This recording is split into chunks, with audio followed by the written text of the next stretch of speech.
Welcome to Raven's Keep, where a bunch of friends come together every week to run, dodge, fight, and survive on our Daggerheart campaign adventure.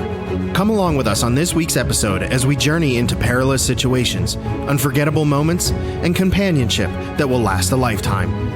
This is Raven's Keep.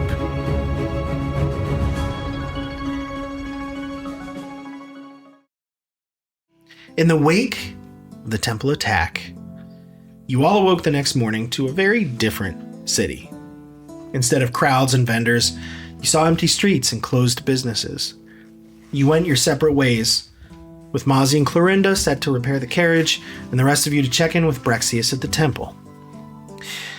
There, you met a journalist who took note of your group name, now known as the Veil Wardens, as well as documented what you're calling the Seismic Serpent.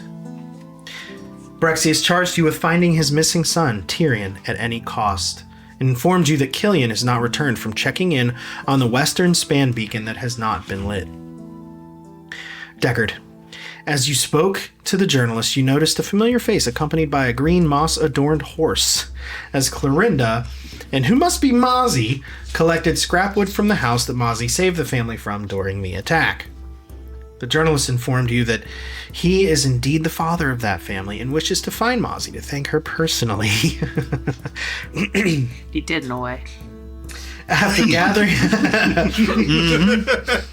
gathering enough materials and getting a plan together, you all left the temple courtyard as Mozzie and Clorinda went south to Woody's woodshop, and the fellas went north to the bathhouse for some relaxation before the road ahead.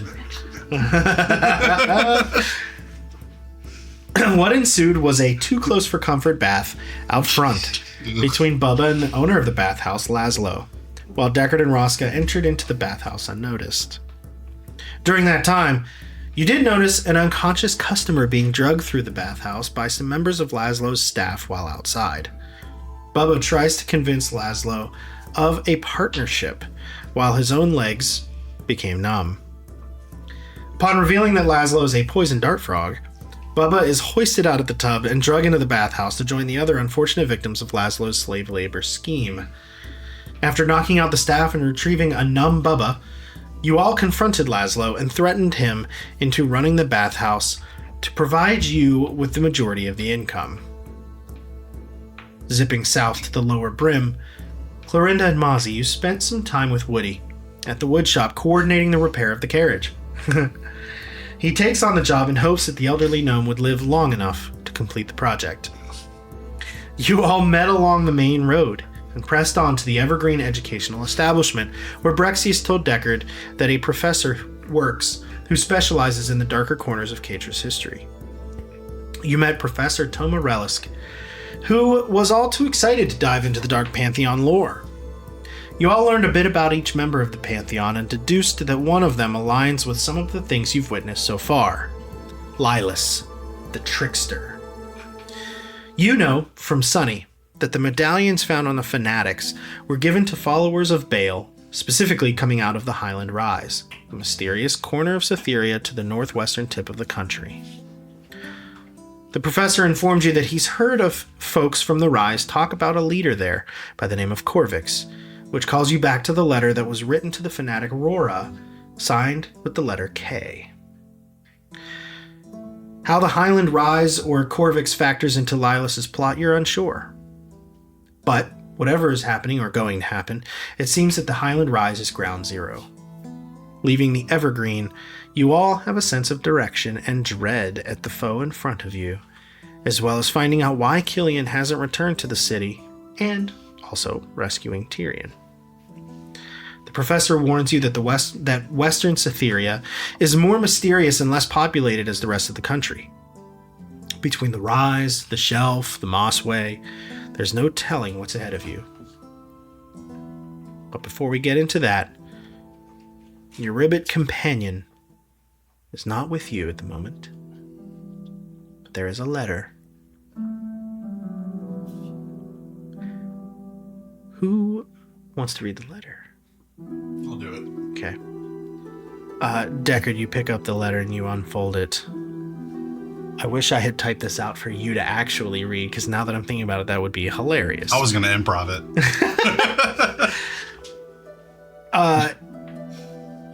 You can improv what Bubba's response is, but the words that you read at the moment are, love of my life.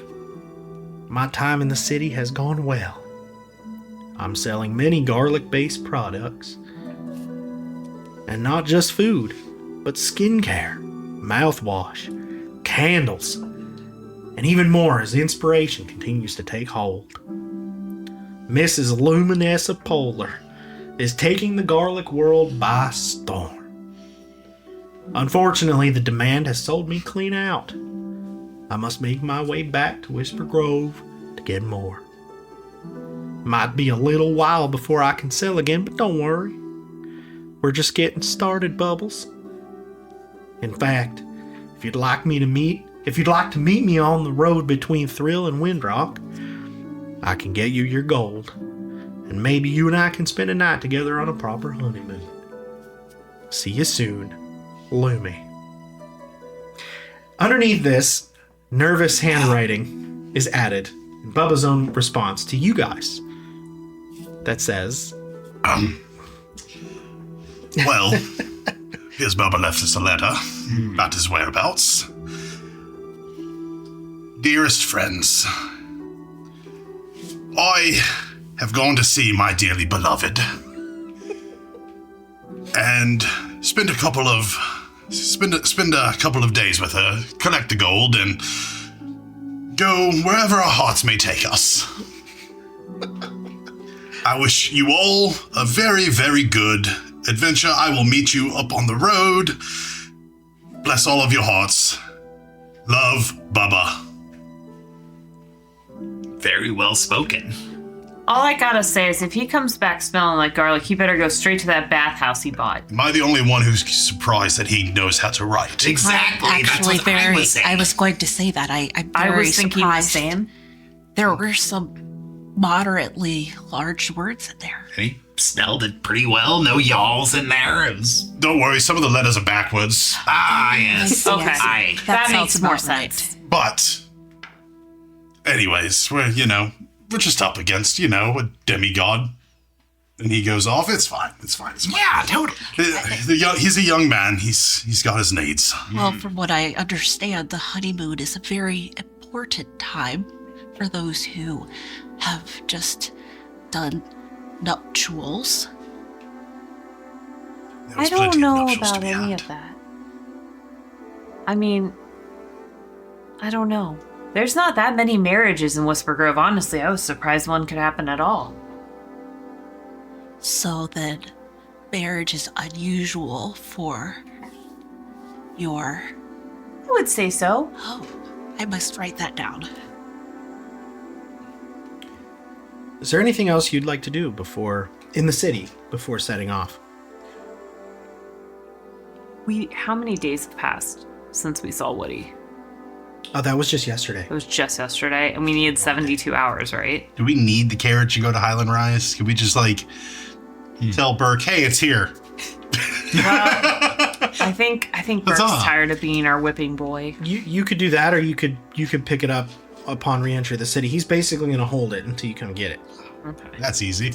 Well, then there you go. That's one less he's thing gonna we have fix to worry it and, about. You paid him up front, so I mean, should we tell Sunny?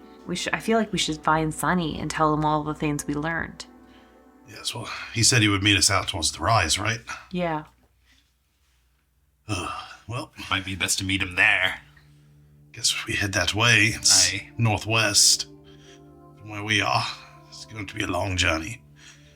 Well, I could...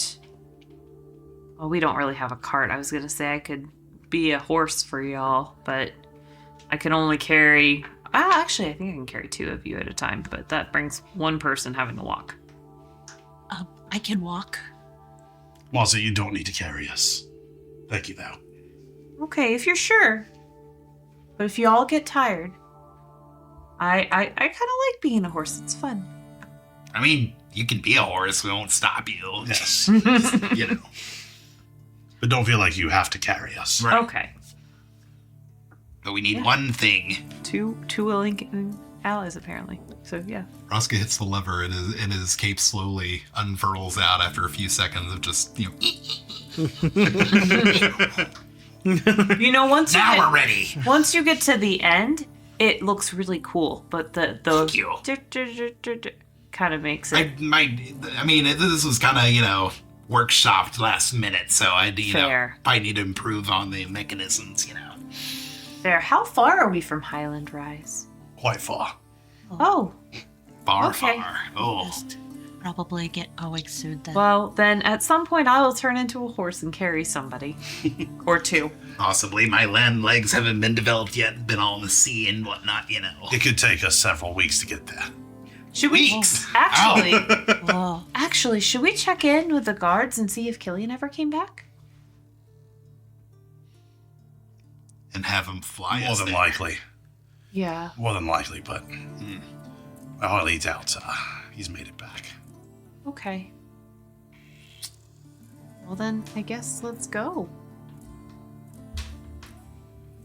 So, how are we feeling upon, how's everybody's supplies? I could do with some more potions. So I had where's my money. map? Absolutely. Oh no! No! It's ruined! That's funny. It's ruined. A potion of the ocean. Is that a potion shop? The name would suggest? Love that. Is there a metal shop where I can ask for some wood?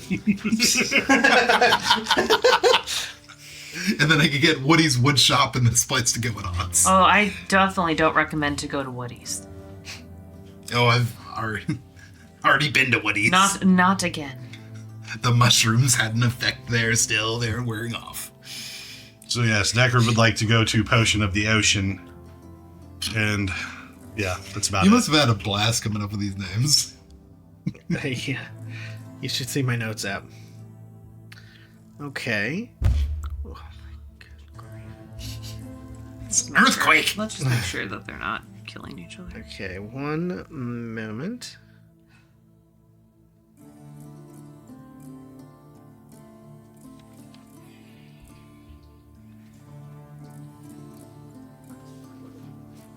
Question for you. Yes, sir. Is there any possibility where I could get a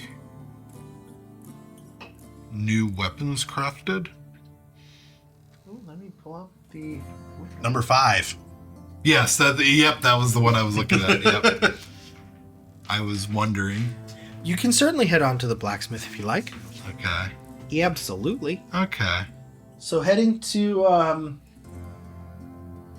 where are you at, number 3?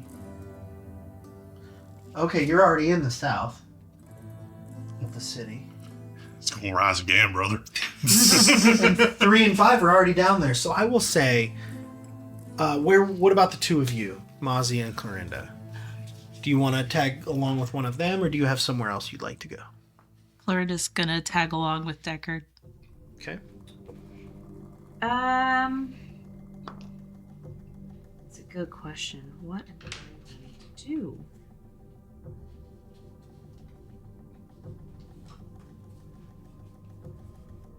I'm not sure what I'm going to do yet, but I'm not going to go with anybody yet. Okay.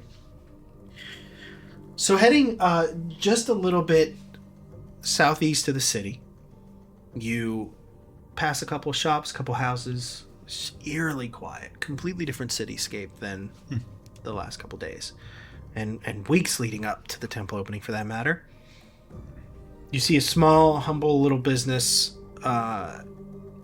It almost looks like whoever built the business found an empty lot and just built with it what they could. The architecture doesn't match anything around it. It's a lot more natural earthen materials, very hut-like. But there's a charming little wooden sign out front that says the Potion of the Ocean. All right, Clorinda, let's go get some potions for the journey. Yes, just one moment.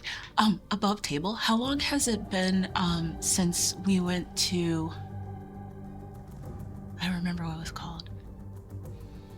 When Clorinda failed the knowledge game. Tidegill. Tidegill. That was a number of weeks ago. 2 or 3 weeks ago. 2 or 3 weeks? All right. Yes, let's go in then. As you would have traveled from there to Dewberry, the Forest Road, to Cape Row, to Silken Grass, and then to Windrock. So Okay. a couple weeks. Then yeah, we'll go in together. Very good. Okay. As you enter in, the door again is like this really kind of bent, twisted, rough-hewn wooden door with some reclaimed glass panes in the window there.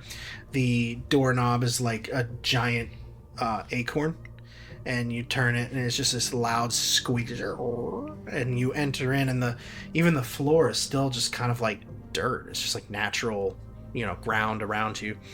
The shelves all look handmade, hand built. There's you can kind of hear some like churning and bubbling somewhere in here somewhere, and even the all the lighting fixtures are all like stained glass hoods on them. So there's a manner of colors all around you from the hand painted like stained glass light fixture hoods all around you. And you see walking out from the back through like one of those like bead curtains is a short little like hunched over How immediately your hands are like. short old little like almost like orc woman, where she's stocky and kind of beefy and old. She's got little tusks, and she's just got these coconuts that just don't quit. Ugh. And Oh, please no. but everything, but Daisy! No. she's back. Hello. Yeah,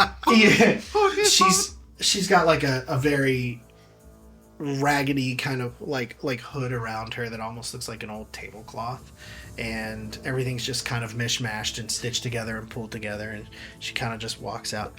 What can I do for ya? Oh, yes, just looking for some health potions. Come on in. Take a look around. I'll join you in a minute. What other kind of potions do I see? Just health potions. Roll 2d12. Is this a flat roll or is this an open fear roll? This is just flat 2d12. That is a 10. Doesn't matter. So, among the various like unlabeled bottles around, that are just kind of various little tonics, and like she uses her chemical prowess as like how sometimes you go into like a convenience store and there's just like a cooler of beverages up front. Like some of it's just normal consumables you can just food wise. You do see a few jars that the top looks like a parchment that was wrapped around, like it's not a physical lid, it's just like parchment that was tied with some twine. And inside are these several leaves that almost kind of resemble bay leaves. They're long and slender, a little bit larger than you've seen in the past. And up the middle of the leaf, right up the main stem of the leaf, is just this like shot of like purple and white, right up the middle of the leaves. The label reads Varic leaves.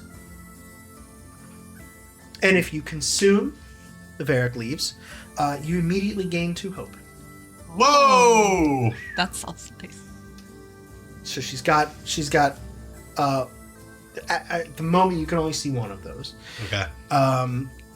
Roll 2d12 for me, Clorinda. Can I grow those in my pots? For real. What brings you in today? Oh, we're just looking for some health potions, but what is this? It's the Varic leaves. They make you feel real good, real hopeful, real strong, you understand? Really? Yeah. Interesting. How much for one of those? Well, typically we don't sell just the one. It's a bundle kind of a deal. But if you buy a second jar of something else, I'd let the 2 go for a handful of gold. So, 1 handful of gold for What for exactly? the leaves in one other jar. Maybe your lovely wife here might want to get something additional. No, we are companions, not a married couple. Oh, I understand. Far be it for me to assume. I apologize. Did you want to make a purchase today? Well, while you mention it, I have no money. Do you, barter by chance? Not that I have very much to offer. I guess that was the number one question on my mind. I mean, what do you have to offer? I know a lot of things. I could perhaps take a stroll around your business and offer you suggestions to improve your business and make you more money, perhaps. So what you're offering in a barter agreement is constructive criticism? Clorinda, if you need me to, I can cover. Oh dear. I appreciate that, Deckard. I worry. I don't want to, I wouldn't want to owe you anything, but... Clorinda, you realize what we're up against, right? Yes. You don't owe me anything. Okay. Well, then, in that case... Oh, I got a 14, by the way. Right. Clorinda just starts looking through everything. This is wrong. This is wrong. This is wrong. Were you looking for a particular kind of potion? Well, originally I just needed a couple of vitality potions. Something, if I get wounded, I can drink and, feel much better. Oh, you're looking for the health? Oh, I can't say that I carry something that rare and expensive here. This is all homemade wares, but, have a look around and I'm sure you find something that suits your needs. You rolled a 14? Yeah. Go ahead. What were you gonna say? If you don't mind, what is the rarest thing that you have here? Oh, the rarest. Well, I'll tell you what. Let me consult my inventory.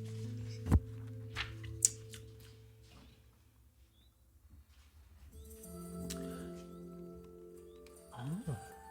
Yeah, I forgot I made that.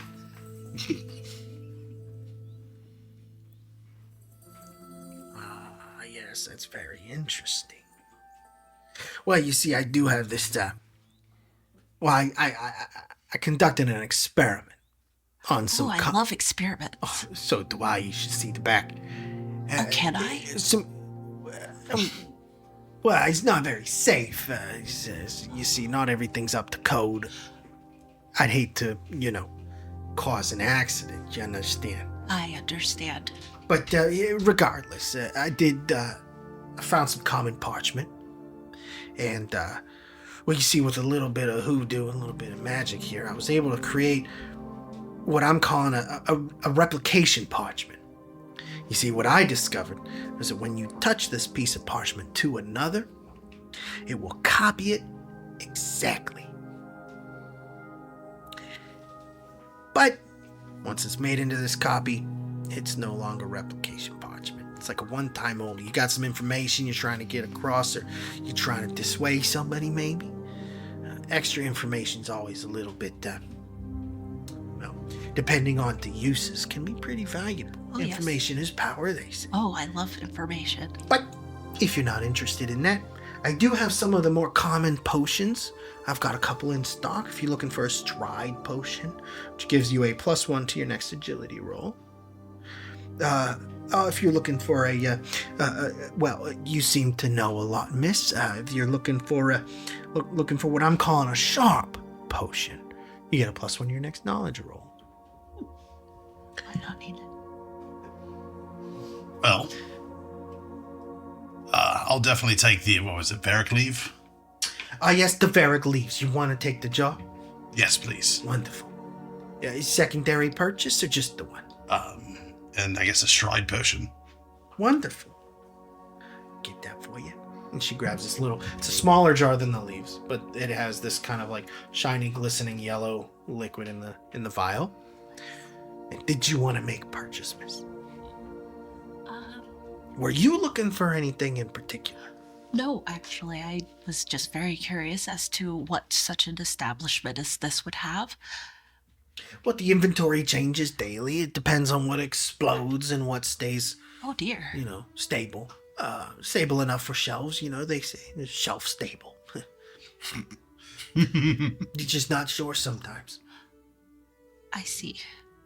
Well, Deckard, is that everything that you... You mentioned exploding potions. Yeah, well, I can't really say that they're for sale to the public, you see. Do you have a potion that, if thrown, would explode on impact? Now that's very interesting. I believe I might have something. Molotov cocktail. Just set it on fire. You can just say, Molotov's over here. Well, Mozzie can set things on fire now. Yeah. Are just to be clear, you're not with the authorities? Oh, no. We're the Veil Wardens. We have. I can't say I've heard the We're name. very popular people. Well, it's been since yesterday. We're incredibly popular as of yesterday.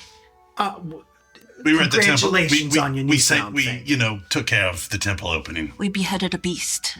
Oh, that was you. She beheaded the beast. Oh, that was you. I've been hearing stories left and right. Ah. I didn't even open the doors this morning before my neighbors were just rattling off crazy stories. They said all manner of horrible things. I can't say I've ever been very religious myself, so I skipped out on the events, But, well, if that was you, I might have a little something for you. Hang on one second. I just want some grenades, my guy. I've just closed my eyes and I'm just imagining it's just like Joe Pesci in an arm trying to sell me weapons.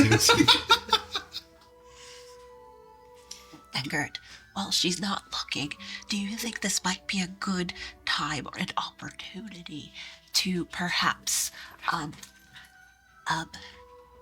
do what Bubba would do and ask for a discount, being that we are the Veil Wardens? That's up to you, Clorinda. I could try. You can most certainly try. I'm not very charming. I'm not sure if you've picked up on that or not. You don't have to be charming. You could also be intimidating. I'd rather not intimidate this poor woman. She's a little bit intimidating. To you, maybe, but I'm sorry. She's running an honest business here. I can't. Could it be that honest? Are you sure? She might be selling us exploding potions. She's from Big Potion. Big potion. Look, it is up to you. However, I have operated my entire life without notoriety. That makes sense. So, I don't really know how to accept this fame that we found. I agree. Honestly, I've always been very in the underworld of society. My job is it's not very pleasant. I've always wondered. And I've always kind of worked through underground channels to get done what needs to be done to protect this world. The whole time you guys are chatting, you hear in the back just these clinking and clanking. And you just hear her like rooting around in the back, clink, clank. And you hear just this little bit of smoke billows out from behind the beads. Sorry about that. It's stable now. I've got something very special for you. Now, this is on the house. But I've got something else for you if you got a little extra coin to spare. It's got some sentimental value. But that temple opening is... I'll get to that in a second. This is a blasting potion. Throw this at your enemy, you run. How far do I run? I don't know. I'll take it. Say less. And the blast potion, Okay. Hold on, I gotta start adding this stuff. yeah, Here, I'm gonna make a note for you. Cupid. Blasting potion. Mom, I'll show you a weird extraction from my All right, dog let me Is that go an up. actual item, Let Matt? me go up with you. Let me No. go up with you. No? Oh. What about the Varic leaves and the... Varic leaves and the stride potion are. Okay.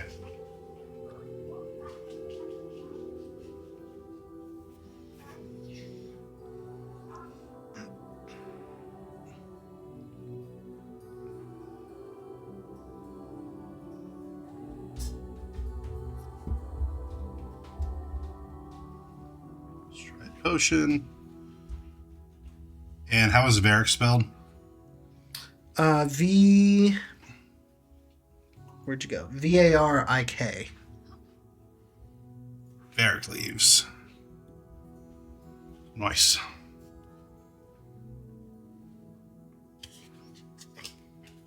Here's your blast potion. Awesome. Make finesse roll to throw on a hit, deal 1d20 physical damage. Like that. Nice. Now this other item, I can't say I'd let it go for free.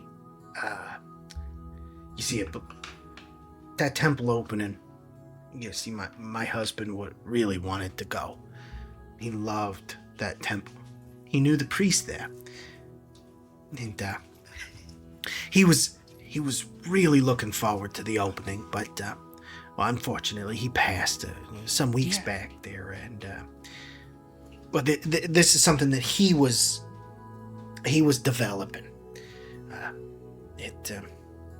Well, you see, it's a potion as well. This was originally his business. We ran it together. If you've got an extra handful of gold to spare, I'd let it go to you. My husband's name was Hamid, and well, this is his secret potion. I don't really have a name for it, but well, you see, if you drink it, on the next successful attack that you make that deals magic damage, treat the damage as you would on a crit. Well, Would you I don't necessarily use magic, but we have people who do. use magic? You use magic. You certainly use magic. You seem like a magical person, and my husband always dreamed of the big adventures, and if the two of you among your friends dealt with that temple opening, sounds like you've got some adventures ahead of you. He'd be honored if you took it. Deckard, would you mind? Of course. I very much appreciate it. Wonderful. We'll take it. Thank you. And I understand how difficult it must be for you to part with this. Thank Oh, you. yes. It's very much appreciated. And our condolences for Hamid. Hamid. Hamid. Yes. Deckard takes off his top hat and just kind of bows his head in reverence. Thank you for the respect in his honor. He would rest easy knowing that this went to blowing some head off a goblin somewhere, or some evil doer out there in the woods or something. I don't know. Of course, ma'am. So, how much for everything? Well, you got the leaves, you got the stride potion. The blast potion was on the house. Get it out of here. I don't like it being in here anyway. And the Hamid. So it's just all for 2 handfuls of gold if you got it. I sure do. Dorinda, is there anything else you want? Oh no, you've done more than enough. I appreciate it. Here you are, ma'am. Thank you. And if anybody else is looking for potions, you tell them Deborah Scuttlemeyer sent you. Deborah. Raya Scuttlemeyer. You got it. Dorinda, write that down in one of I your many... definitely will write that down It's a in a notebook. True blue pleasure to meet the both of you. She said blue. And I almost didn't come in today. It's the ocean, the potion, and the ocean. Oh, that's clever. I got the pun. Thanks. Proud of you? That was Hamid's big contribution to the business. He liked quippy names, constantly naming things. All right, ma'am. Well, thank you so much for your patronage. And, My pleasure. well, I guess it was all patronage, but still. Oh, Anyways, thank you very much for your help. It was a pleasure. You have a good day now. Keep yourself safe. You guys head on out with your newfound wares. Hamet's secret potion is an actual potion. Really? Yeah. Oh. So, zipping south a little ways to Iron Ore's Blacksmith. You walk in, head into the door. Any chance I get, man. The ship bell. Any chance I get. You head in, and there's a huge anvil right in the middle. There's all manner of just weapons at all different various stages of development. There's raw iron. There's hammers without handles and axes that are not sharpened yet. All various stages of weaponry. And you see a very large, strong, one-eyed giant. He's got one big old eye right in the middle of his face. And he's heading out, and he's got what looks like a broadsword, and he's hammering away on the anvil, and it just seems to echo for blocks at a time. And you head on in. Roscoe's thinking, so don't ask for wood. Don't ask for wood. Don't ask for wood. Don't ask for wood. Asks for wood. Wood! Greetings and salutations. I am Raska Shellscar, Scourge of the Seas, and I humbly ask you for an upgrade to these weapons. Oh, welcome to Iron Ores. That's quite an introduction you made. Yes, and you are? My name's Tremor. Tremor Gresh.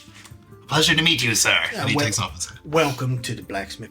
You said you need an upgrade then. Aye, yes. Let's see your weapon. All right, and he just puts the cutlass and small dagger on the counter table in front of him. Okay. Fine weaponry you got here. Aye, thank Weapons you. of disease. Aye. Wonderful. You remind me of my Captain Thundergut. It's quite the name of a captain now. Yes, have you heard of him? I can't say that I've heard his name directly, but I imagine he comes from a long lineage of captains. Aye. Many You- days on the seas. You're one of the crew, I take it. Yes. What brings you to land? I figured a lot of those crewmen up there, it's a life at sea.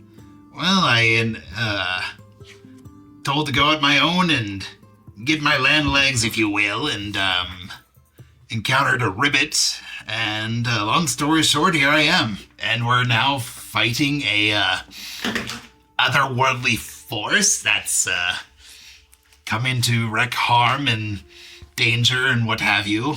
Jesters and clowns and giant people of crazy stature. Wow.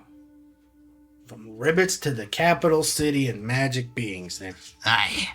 Well, That's a crazy magic that I have never seen in my days on the ocean. I'll say it's an honor to have you here. Aye.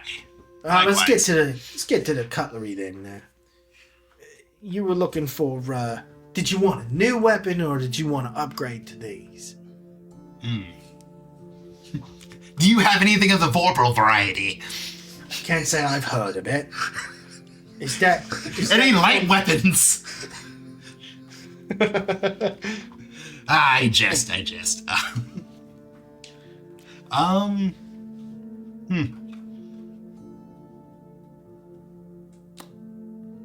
Never really thought about it, honestly.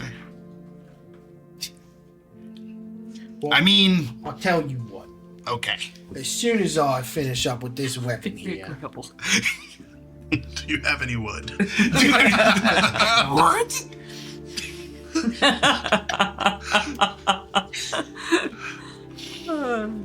why don't we take a look around and see what I've got already at the ready? If something speaks to you, we'll talk cost. How's that sound?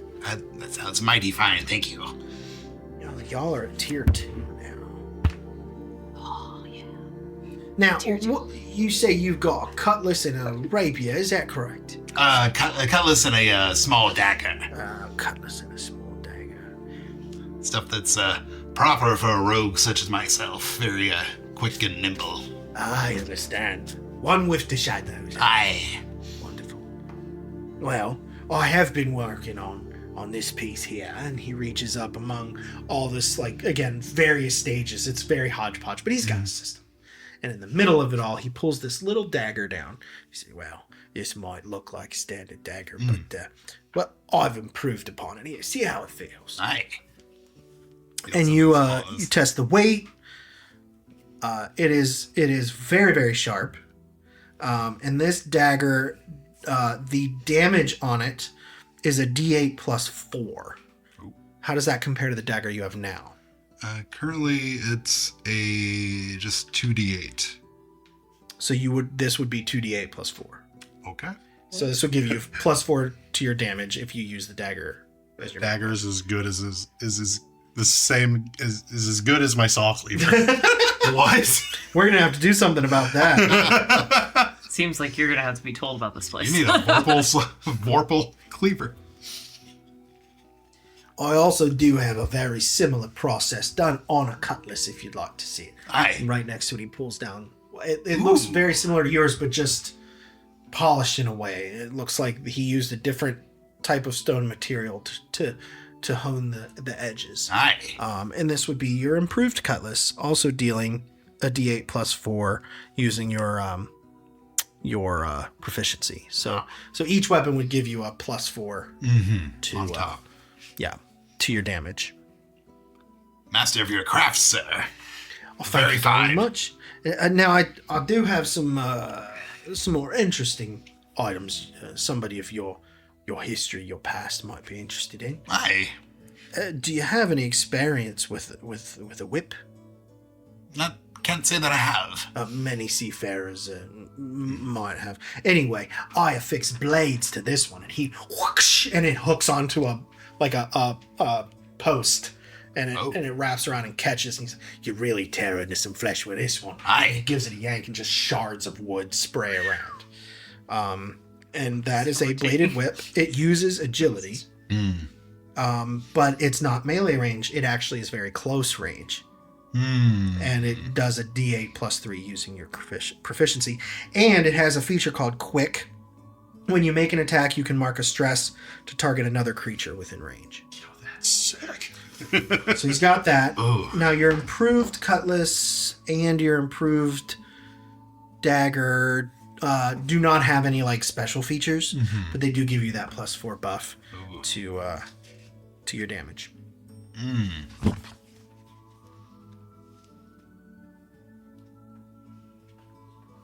Tempting. Cost here. What? Oh, I know. Yeah. Totally. My main character is now over the table. Yep, that's totally it. Yeah. Now the good thing is if you stay with a one-handed primary weapon, you can swap to your dagger without needing to use a stress. So if anybody uses a two-handed weapon for your primary, you can swap to your secondary weapon. It just costs a stress to do so. Oh, you're saying if I went with the whip? If you wanted to, well, I think your cutlass is one-handed as well. It is, yeah. So it's really no worry for you either way, unless you Okay. wanted to take something heavier, Got it. which I don't know that you're going to want to do anyway. I was gonna say I don't know if there's any other like one-handed that would pair as well. For your primary or your secondary? I guess either or. I was just wondering if because I was searching like inventory to think if there was any other like small one-handed weapons that would work just as well with his specialties being in finesse and agility.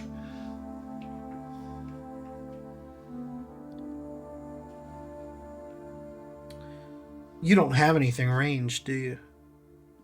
No. Unless you include my new, I mean, it's consumable, I believe, but that unstable arcane shard. Oh yeah, the grenade. Yeah, they do have that. Well, the whip uses your agility and would give you to very close range. He's gonna say, oh, I've also got some bows around if you're looking for a ranged weapon. But that's up to you. Is there anything like a Kind of like a mounted crossbow type of thing. I do have a.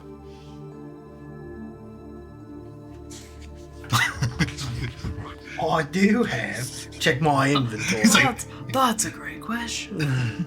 very cool. I do have a crossbow. It would be a one-handed weapon. It uses finesse, but it does have far range. It would deal a d6 plus 1 using your proficiency. You have a long range. Yes. You have a long range with the axe, correct? Yeah. Mid-range at least? Yeah. I get by. Right, I was gonna say, yeah. As long as she can entangle. Right, I was gonna say. Is there a limit to how far your vines can entangle? Not I that think it's far range. yeah. Oh. Honestly, it's that. Yeah, far range. I mean, that's 120 feet. Interesting. And Cindergrass was going to be melee range. I could do that. Can't And wait not for you wait. to use that. And not Not wait. wait. Get out of the city and Sounds you will. awesome. I think I'm gonna stick to what I've got. I mean, in terms of upgrading my weapons, I'm gonna stick with the... I could certainly do I could improve your existing cutlass and dagger. It'd just be a handful of gold Aye. each. So it would be improved cutlass, improved... I tell you what, Aye. if you wanted to buy the improved cutlass and the improved dagger that I have here, it'd be a handful of gold each. If you'd like me to improve the weapons you have, Mhm. it would be a handful of gold total.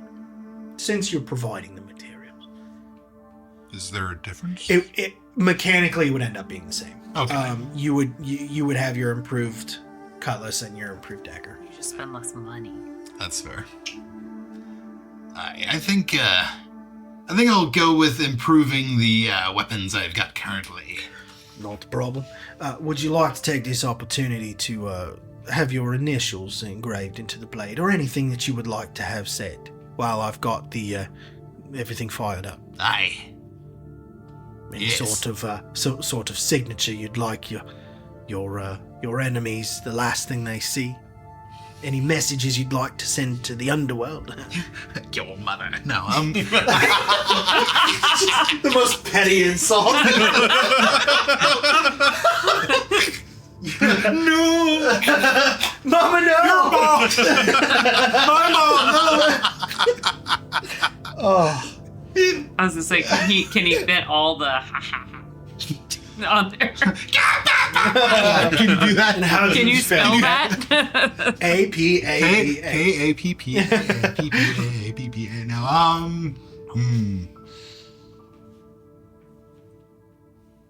How about a nice RS hyphen Veil Wardens? I like that. That's a good name.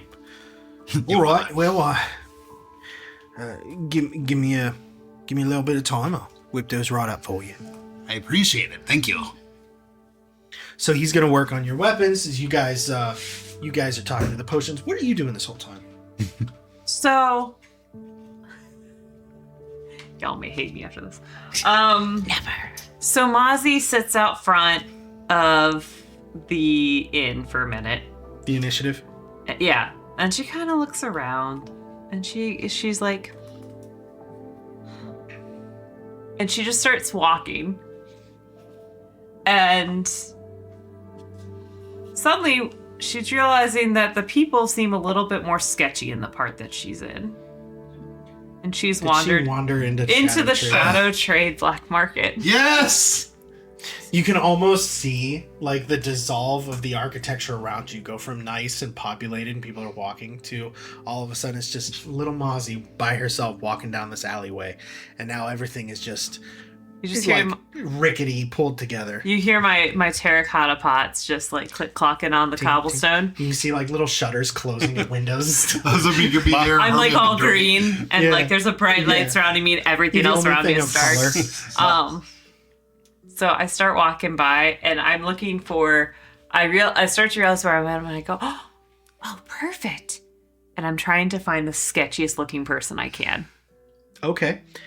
Well, it's not long before you see a gentleman sitting outside, just kind of on the street side. He had kind of a shady little business open for the day. There's no nice signage or anything like that, but he had since closed, and he's just kind of sitting there, like, kind of rolling a couple marbles back and forth, just kind of passing the time, not doing really anything. Excuse me. Yeah. You seem like somebody who would know a lot about a lot. Can't say I know nothing about anything. Oh, well then maybe I'm talking to the wrong person. Is there anyone here who knows something about a lot?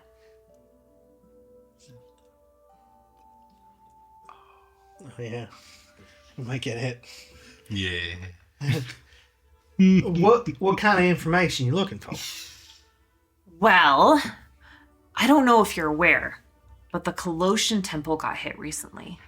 Oh, yeah, we stay out of that business. Yeah, but the royalty actually got hit too. Some of the folks here might think that's not so much a bad thing. Well, I don't blame you. I mean, really, I honestly don't care one way or another. However, there's a little boy missing, and his father would really like to see him again. And I feel like maybe, just maybe, somebody here might know something about that. Look, Not saying that anybody here is involved. This is clearly an above table place. She's gonna usher around to like all like, you know. it's just crickets. Yeah. Look, I take it you're not really from around here. I do not know what could have given you that impression. Well, the fact that you're talking over a whisper tells me that you have no idea what this place really is. Oh no, my friend totally knows what this place is. He comes here all the time. I don't... He told me that everyone here is extremely helpful. I don't doubt that you make friends wherever you go. Oh, I do. It's quite a good thing of me. Well, and look, I don't have any opinion on the temple opening. I've already given out too much information about all that mess. I too have. But a how? friend. You told me nothing. I haven't told you anything because I don't know you. I told a friend of mine who was there during... Oh, you know Deckard. You know Deckard. Of course, he's my best friend. I doubt that. You're right. He probably would not call me his best friend. He usually calls me Weed. It's about right. Wait, back up. Why are you here? Well, like I said, I was told that everyone here runs an interesting operation. And that's not a judgment call. That's just an observation. And that makes me think that maybe somebody here would know information if a little boy happened to go missing. And also, maybe they know a little bit more about all the happenings that are happening recently. Especially Lilas the Trickster. Well, I know just about everybody here in the trade. Can't say I've ever heard that name before. It sounds a little too flashy. And people around here, they don't like to call attention. You understand? I understand. Well, I do and I don't. I tend to cause attention no matter where I go. I see that. But look, we might not be as peachy as you, but we here have a code. Deckard knows that. Now you're telling me there's a missing kid. That's beyond our code. Not only would we not dip into affairs involving children, we don't consort with the type who do. Now, So if you were to learn of somebody, you'd want to share that information, is what you're telling me. Oh no. The people in the trade, we're here for self-preservation. I'd be so careful as to who you're asking around about missing kids. They might start to suspect you. You see, people around here, they want to keep to themselves. They don't want the attention they're on. Well, then I feel like that's all the more reason to tell me if there is any information. Well, look, nobody around here would even claim they heard anything. They'd say, get Well, that Stefan, seems really turn dumb. around. You know? It doesn't hurt you at all to share information. It hurts you more to act all sketchy and not say anything. It hurts a whole lot you share the wrong information to the wrong people. A whole lot. And somebody can get themselves thrown in irons and not see the light of day the rest of their lives. I don't know nothing about no missing kid. I know there was, like I told Deckard, a group of shifty folk come through here looking for cloaks, looking for daggers. Fortunately, they're all dead.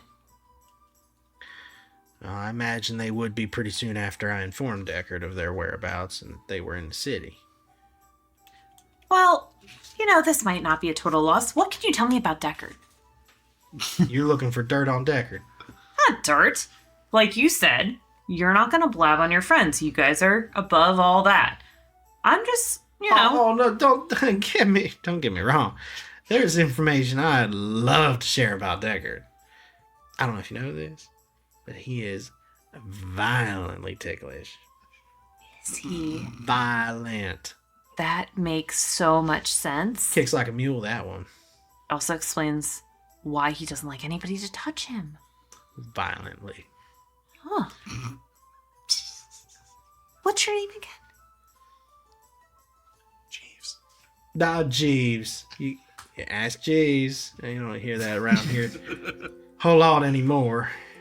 Well, Jeeves, you've been very helpful. Ever since I went bankrupt and Oh, okay. folks with far more resources and information than I took over the landscape. But that's I'm so sorry. it's all right. Look, keep that boy safe. He's a good one. Well, I'll do my best. A lot of the times he's the one who's keeping us safe. And I tell you what, I put the word out. Deckard's got a crew, and come around here again, ain't nobody gonna mess with you. That's so sweet of you, but honestly, I would love it if they tried. You know what? I don't know you well, but I kind of love that too. Do you have a knife by chance? Oh, everybody around here's got a knife, Do you want to see something really cool? I suppose. Mozzie pulls out her arm. Okay, cut it off. It's feeling very Terminator 2. Just do it. It's really I cool. know you haven't heard of that. It's the best sequel ever made. Jesus. You wait a minute. You want me to cut your arm off? Yeah. I just want to show you something really cool I can do. All right. He's gonna take out this knife. It pops down, and then almost immediately from the stump, the vine starts to grow out again, and her hand starts to come back.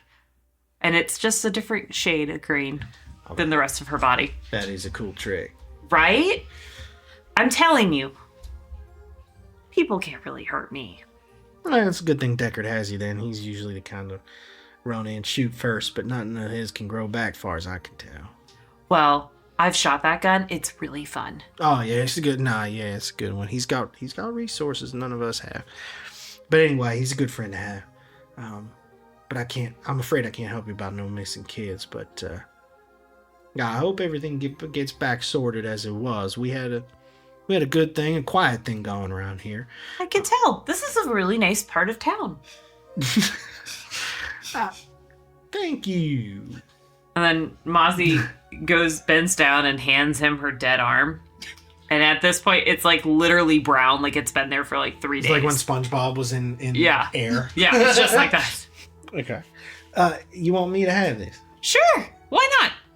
If you want, though, I do have a slightly decomposed hand in my pot, if that's better. I don't know what the currency rate is around here, but I think that it's a little bit different than the gold. Well, I can't say I have any use for a decomposed hand, but your Oh, arm, I thought that around here there would at least be somebody. well, your cut off arm is kind of creepy. I want to put it out front of my store as a warning. Oh, that's so cool. Kind of, You could put it in a jar, too, you know? Like, really preserve Would it. another one of you grow? How's that work? That's a great question. Are you sure that you're the only you? Well, there's more of me in Whisper Grove, but not many people go there. Yeah, okay, I can't say that I've ever heard of it. But, keep that boy safe, you know? Absolutely. And thanks for your time, Jeeves. I'm sorry. I didn't try to come in here and, like, ruin your day or anything. I just figured I'd ask. Fine day. Well, that's great. Yeah. I'm glad. Just scamper on out of here quick Okay. before it gets dark. All right. I'll be safe. Right. Just got along now. Okay. She just turns around and starts walking back. So, you all reconnect along the southern main road in the city. Roska has some shiny new cutlery. The two of you have some new potions. And you have some information on a ticklish companion. Other than that, are we ready to set off out the capital city and into western Cytheria beyond? Yes, let's go! As you head out of the city walls, you walk past on your left. It's getting pretty late into the afternoon now. You spent some time around the city acquiring your different things. You head out of the city walls, and what little noise was occurring in the city starts to fade in the distance, replaced by the sounds of rock miner blasting. Some noises to the left is the Brimstone Quarry, where a lot of the building materials, rock, stone, is mined for trade, construction, for expansion, and also for a lot of employment is at the quarry. It's a pretty large place. You make your way past that. The noise of rock and minor explosions and chatter and men calling out orders left and right also fades in the distance. Replaced with very quiet country road. Like he said, Western Cytheria is much less populated than the south part of the country or the eastern part of the country, as Windrock is positioned near center of the country. And heading west, you see kind of over the ridge a ways is some larger hilltops, mountainsides that could signify the upcoming valley that rests ahead. But the road is pretty calm. It's quiet. Sounds of nature around. Heading down the dirt road, you start to see a couple of things, like some fencing has been built on either side of the road, leading up to a four-way intersection that cuts south and north. And around this intersection, just not far past, is a small cart that has been turned over, damaged, and looks like some wares have kind of spilled out onto the road around. What's your approach? Well, this is peculiar. They're gonna totally not get their security deposit back. Astute observation, Weed. Hey, Pillage. it occurred to me when we went past the miners. Do you think that the seismic serpent could have originated from there? It's possible. I'm sure it'd be really loud over there. They probably wouldn't have even noticed it was there. That's a good point. Perhaps next time we come to Rock, we take a stop to the quarry to investigate. What do you think? Either that or we talk to Jeeves. I'm sure he would know. Jeeves. Yeah, You spoke to Jeeves. yeah, You went to the Shadow Trade? yeah. I mean, you've gone. I figured that meant I would do okay there. I'm sure he was quite taken aback with you. Actually, he didn't seem very shocked by me. It was more just surprised I was there. I could understand the sentiment, yes. I'm glad you're okay. They're not the most savory type of people, but they're good people. Oh, I thought it looked really nice there. Everyone seemed really friendly. The one person I spoke to. So they were Jesus more Christ. sweet than savory. Yeah, absolutely. Oh, Jesus, great. You know, while I'm talking, I'm just like looking at all the damage. Is there anything else that I can see that like alludes to foul play or anything like that? What wares do you see spilled out onto the road? Like what was this cart carrying or transporting? I would say out in the west, where towards the west, coming in. I would probably say it was carrying just like your standard provisions, food, dry goods, that kind of stuff. Maybe it's like some grain or, like root vegetables, that stuff like that. Strictly consumables. As you're looking through, a lot of the food items have been partially bit into, chewed up, just torn apart. You see what looks like a streak of blood in the dirt leading up to the other side behind the carriage flipped over until you look up ahead, and at the end of the streak is a torn up pomegranate. And for a second, Monster. like you even reach for your revolver, like you push your trench coat back, you ready yourself. Then you look up and breathe a sigh of relief. And you see Mozzie put it right into her pot. Yeah, you were on guard. Mozzie's just like, oh, sweet. Do you want to approach the cart closer? No. Yes, I would cautiously approach the cart. While he is approaching the cart, what are the two of you doing? Can I also approach the cart but from a different Yeah, direction of course. to inspect? Oh yeah, did I already get the? Are they still working on the? You've got him. I got him. So Okay. you can when you have Okay.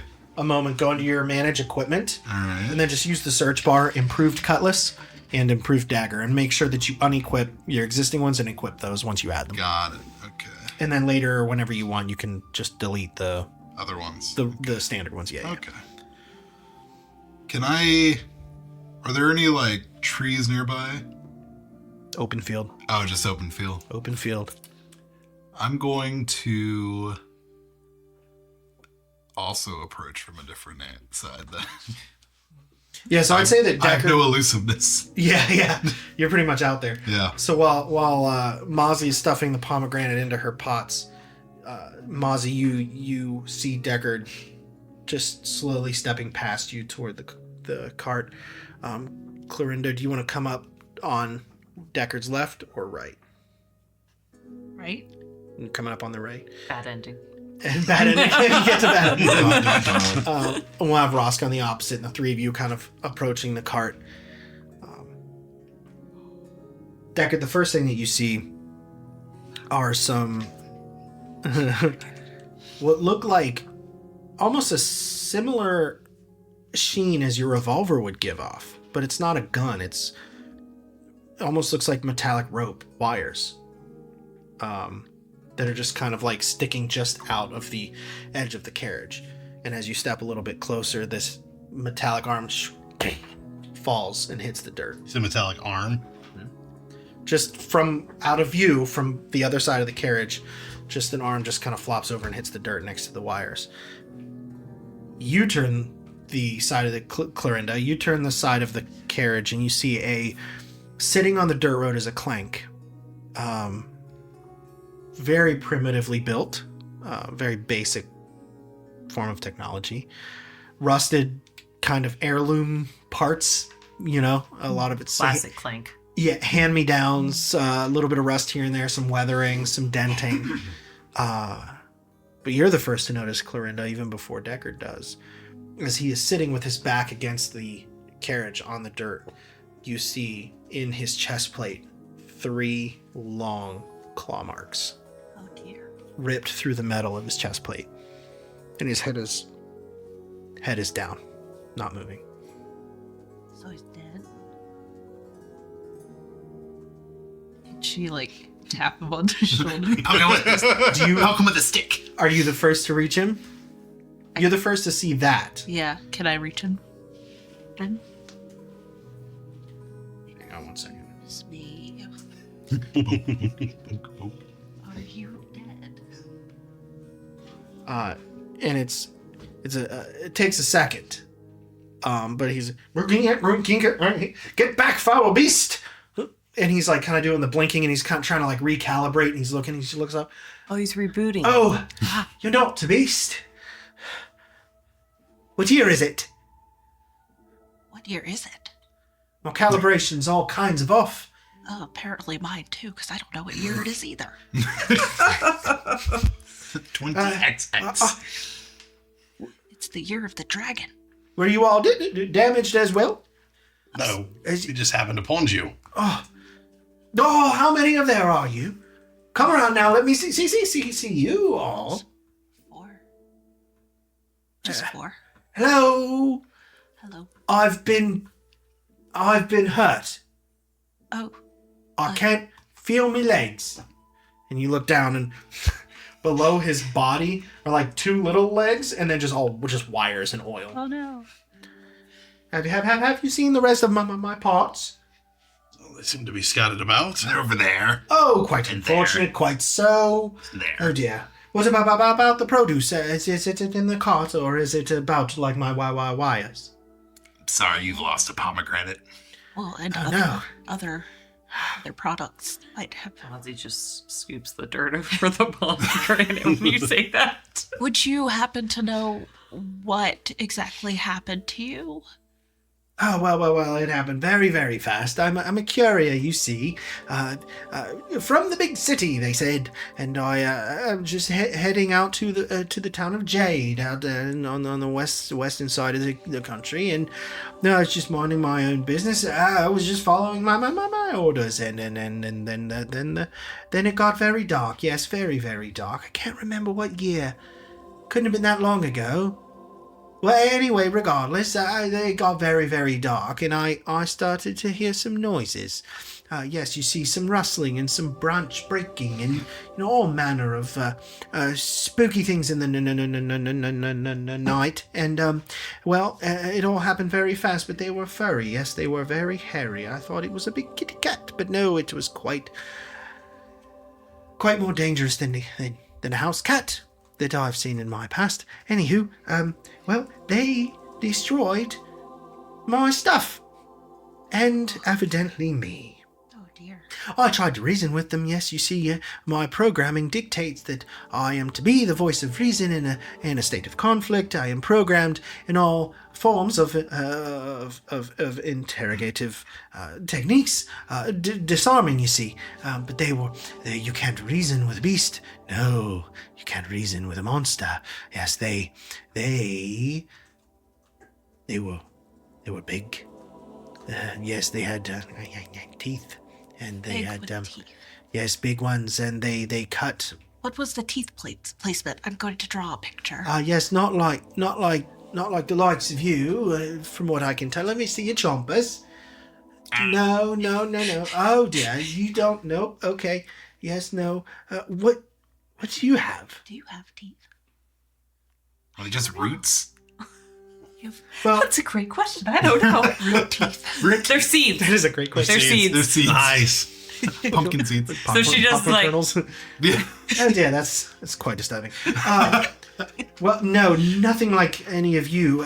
You see, I was on this road alone, and when the sun went down and the moon went up, the teeth and the claws came, and I assume they were just hungry, animals in the wild and all that. But You said when the sun came down.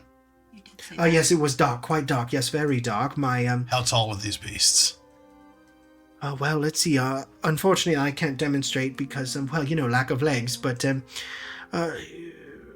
I would say not dissimilar to your height, sir. But the claws are very long. You see, I thought I was out of range. I tried to duck it out, but no. Their claws were feet long, a foot or two. And you said they were hairy? Yes, hairy, very furry. Need of a haircut, I suggested. They didn't like that suggestion. they didn't communicate at all. But it didn't seem like they were in a very good mood. At first I thought it was just hunger, so I offered them some provision, and that didn't stop them. You see, they thought I assume that they thought I was human. They wanted to eat me, but as you can imagine, I can't imagine I taste very good. Yes, so they tore me up. Yes, and they had their fun, and they scampered off, still in the dark of the night. Yes, it was quite horrible. I was hoping to remain in an eternal stasis, but, well, here I am. No legs, I've got wires everywhere, and I failed my assignment. So, this is all manner of horrible. What's your name? Do you remember? I was never given a name. We must name him. Oh, it's all right. It's not uncommon. From where I come from, we are utilities, you understand. What about Reginald Longbottom? How about Robo Bojangles? Oh, that is quite fun. I Robo, like bo, that. bo, bo, I can't quite say it. Mozzie smacks him to help. King- Sock 'em robot. Yeah. Cooking kink. Well, Did that help? no. Oh. Sorry. But you intended to help, and for that I appreciate. Now I must send out a signal to the network and hope that I can be on the list for retrieval and for reassembly. But be careful in the dark. Well, I don't know. Should we help him get back? I feel bad for him. He's kind of a sitting clank out here, you know? Oh, that'll be all right, miss. You certainly don't need to go out of your way to care for me. Yeah, I have no feelings, so I'll be just fine out here in the night. I mean, they decided that they didn't have anything here that they wanted, so they left. Should I help make him legs out of my vines? Sure. Deckard's studying the slashes across his chest. Just seeing if he could recognize, like, the claw markings, how far they're spaced apart, that kind of thing. Yeah, so the first thing that's apparent to you is they taper at the two ends, signifying sharper at the tip, and then they broaden. Yeah. So it went in, down, and then back out. So there's a taper. It does, in fact, carry the shape of a all too familiar claw All too familiar. that you haven't seen in a while. A kind of. Yeah. Yeah. I put my hands on Robo Bojangles' legs, and I help make him really strong, like vine legs. Oh, you have wires too. Peculiar. Yes, but mine are green and much more fun. Wonderful. But hopefully, Mozzie's gonna help him to stand. This can at least help you be able to make your way. Right. I've got no strings to hold me down. He's gonna kind of like feel it out a little bit. Well, I think this might be enough to get me on my way. It's very generous. Of course. I'll thank you for your time and your consideration, your concern. As I said, I'm a courier for the town of Jade. If you need anything and you are heading down that way near the hollow, I'll be happy to vouch for you. What should I call you all? We are the Veil Wardens. Wow. Oh, that's very gripping. Yes. Well, I will be sure that they know the kindness that exists here on the Western Road. Didn't think there was any. But if you were to find yourselves in the town of Jade, I will certainly try to reconnect and spread the good news of your reputation. Thanks. I hope that these legs are going to be strong enough to carry you for many miles.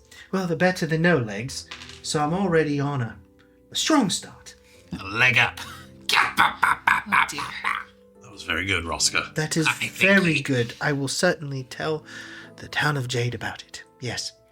So do we see like the bits of him? There's like some like nuts and bolts and some wires and stuff, kind of just like it's like intermingled with the produce. Is that's there around. I'm assuming that there are like bags among this with the produce? bags? Like, I'm looking Like to a like a burlap sack. Yeah. I'm gonna take the sack and I'm gonna put all of his pieces together for him, and I'm gonna hand it to him. Oh, thank you very much. I'll put that right on my back. And, that's very kind of you. Do be careful on the road ahead. Those beasts were insatiable. Yes. You be careful too. And I imagine they're probably long gone by now. They ran away quite fast. Aye. Last question about the beasts. Pleasure. Were they on all fours? Were they on two legs? Well, great question. Both. There were some that were on all fours, and some that ran like men. And regardless, it was all so fast, I thought it was a trick of the eye. Very good, sir. Thank you for the information. Yes. Safe travels. Yes, you as well, friends. Veil Wardens. Okay, so Clorinda's gonna pull out a notebook and flip back a few days, and compare what she wrote down for what he was saying with notes that she wrote the other day in Scholar's Refuge. Would the descriptions be similar from what she saw when she was alone in the woods?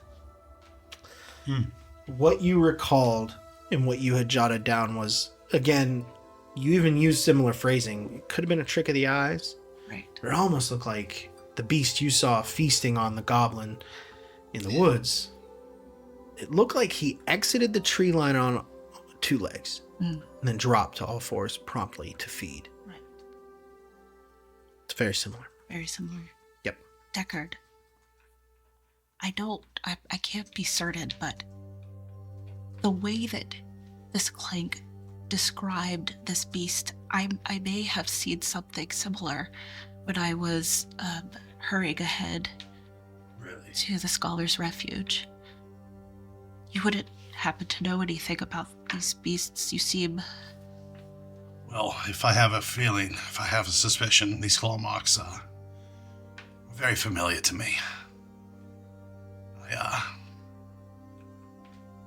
Last place I saw them was my home. If this is what I think it is, then the curse is spreading and we must be off. Oh, a curse. Are they the reason why you wound up on that shore that we found you on years ago? No, that was a completely different reason. Oh, That had been long since I left home. I... But, I thought that maybe they were somewhat benevolent. I was in a situation and maybe they were just hungry, but they did somewhat kind of almost save my life. if it's what I think it is, they were just hungry. I see. They are not benevolent. They are Perhaps bloodthirsty. I just got lucky that day. You got very lucky. don't sound like beavers. No. Beavers they are not. Men they are not. Beasts. It's too kind of a word.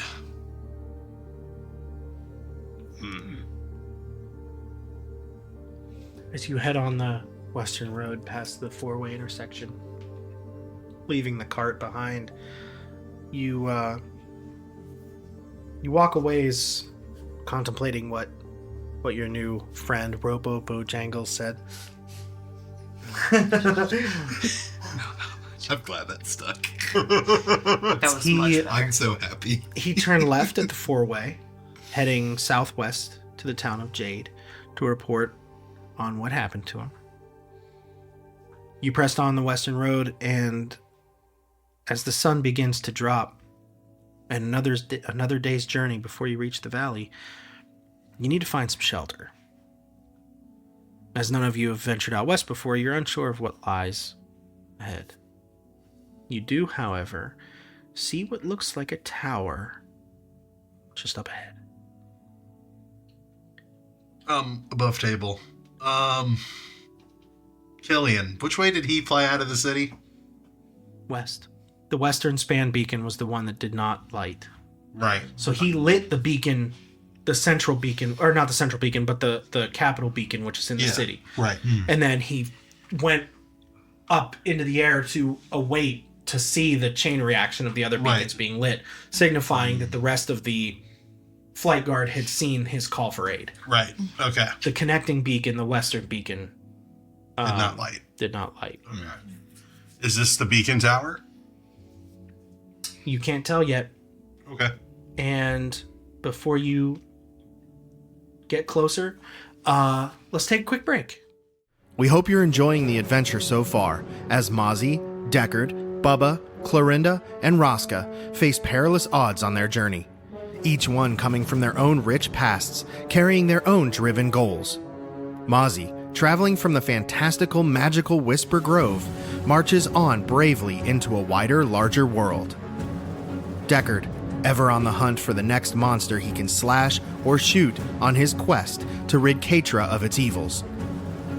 Bubba, in a noble search for answers and solutions in an effort to bring an end to a dark reality. Clorinda, diving into the planet's deepest, most ancient knowledge in search of her own intellectual expansion, carrying secrets of a past shrouded in mystery.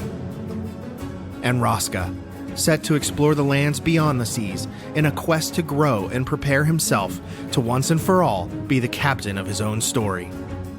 These brave companions bring their individual goals together to create a group capable far beyond the underestimation they often receive. Continue along with us across the continent of Cytheria on a path full of danger, wonder, and everything in between.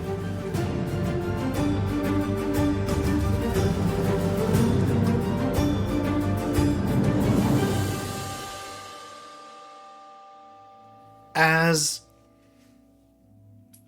the sun begins to drop, you need to find some shelter. You've never been out this way before. Up ahead, you see what looks like a tower of sorts. The rest of the road is yours. Should we go there? Doesn't look like there's anyone there. But I don't see a second tower. With a note to check. We could have an advantage too, because then we can look up there and see down to everything. Very smart. I can be go. smart. You're very smart. Thanks. Never doubt that. I think everybody in our group has some individual unique level of intelligence. Even me, Clorinda. Even you, Roscoe. What about Bubba? Individual unique level of intelligence. He is a business mogul, I will say. Aye. He's pretty good at He'll that. be the richest of us all. Yeah. I definitely sold out on my pots. Well, You can still keep up your pots. I guess I'll check the door then. Deckard just walks up and knocks on the door. As you approach the tower, you don't see anyone around, but what you do see of the tower as you get closer is that it's very, very old, very crumbly. Looks like at one point or another took some damage. It's all just kind of old, aged, crumbly stone. Knock on the door. There's no response. Wait a second. We gotta do this smarter. Just Open! As you guys are about to strategize to open the door, you hear around the back of the tower somebody yelling for help. Help, anybody! Help! Oh dear. Suppose we should check on that. Let's go. Yes. You run around the side of the tower, and what you see, you follow the sound, and at first you look up into the branches of a tree. You see a young fawn clutching for life onto a branch. Help! And you look down, you follow the tree trunk down, and there's a pack of wolves snarling, clawing at the trunk of the tree, leaping and scraping down, trying to get to this young fawn that they have trapped. Say, Mozzie. Idea. Can you transform into a wolf and communicate with them? Tell them to stop. You know, I tried that once before with a shark, and it did not listen to me. Oh, So I think I see. Forgot about that one. I think I might try a different approach. And with that, which one am I gonna do? Hang on, sorry. I'm just trying to figure out which one would make the most sense. We were just standing there watching Okay. Mossy thinking, So Mozzie gets into beast form. She becomes like, all of a sudden you see her body get huge and her mossy hair becomes like fur. There's still a little bit of green on top, and you see a giant grizzly bear. Okay. And what do you do as a grizzly bear? I run right to the wolves. Brr. Okay.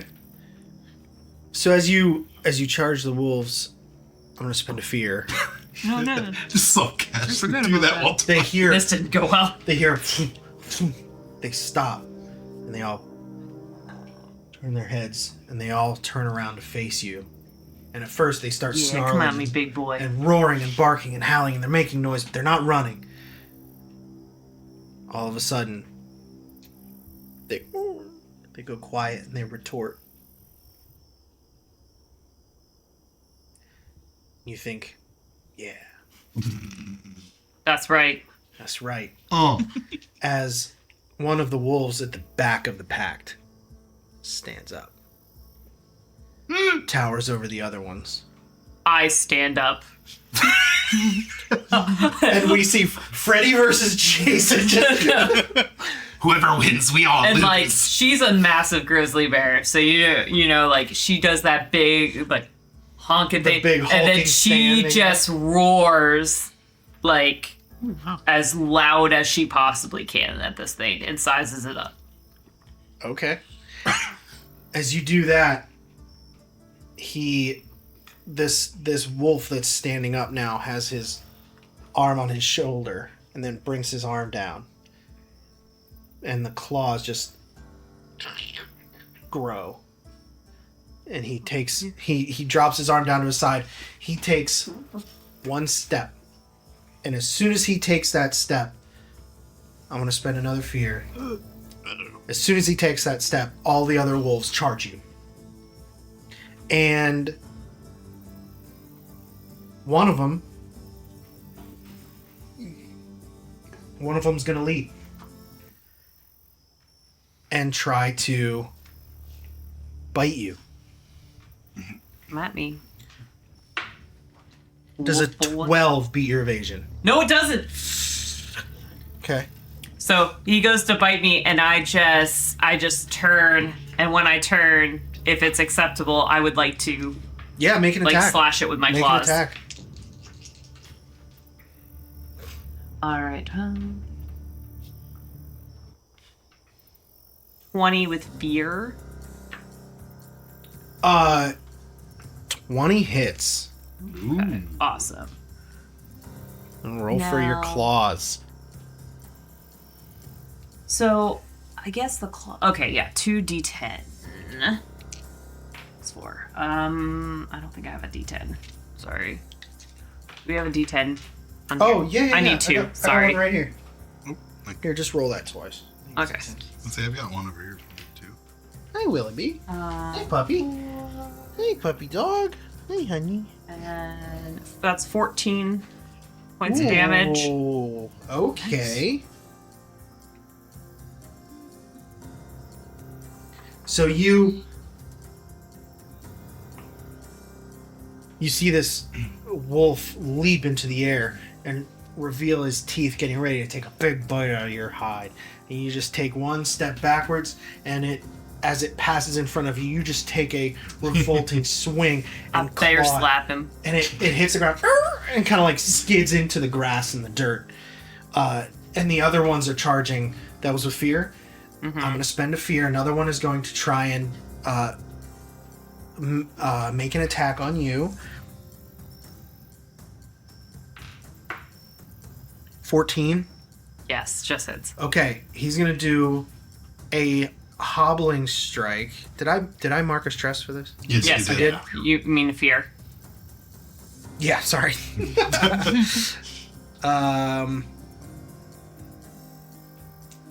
He's going to deal.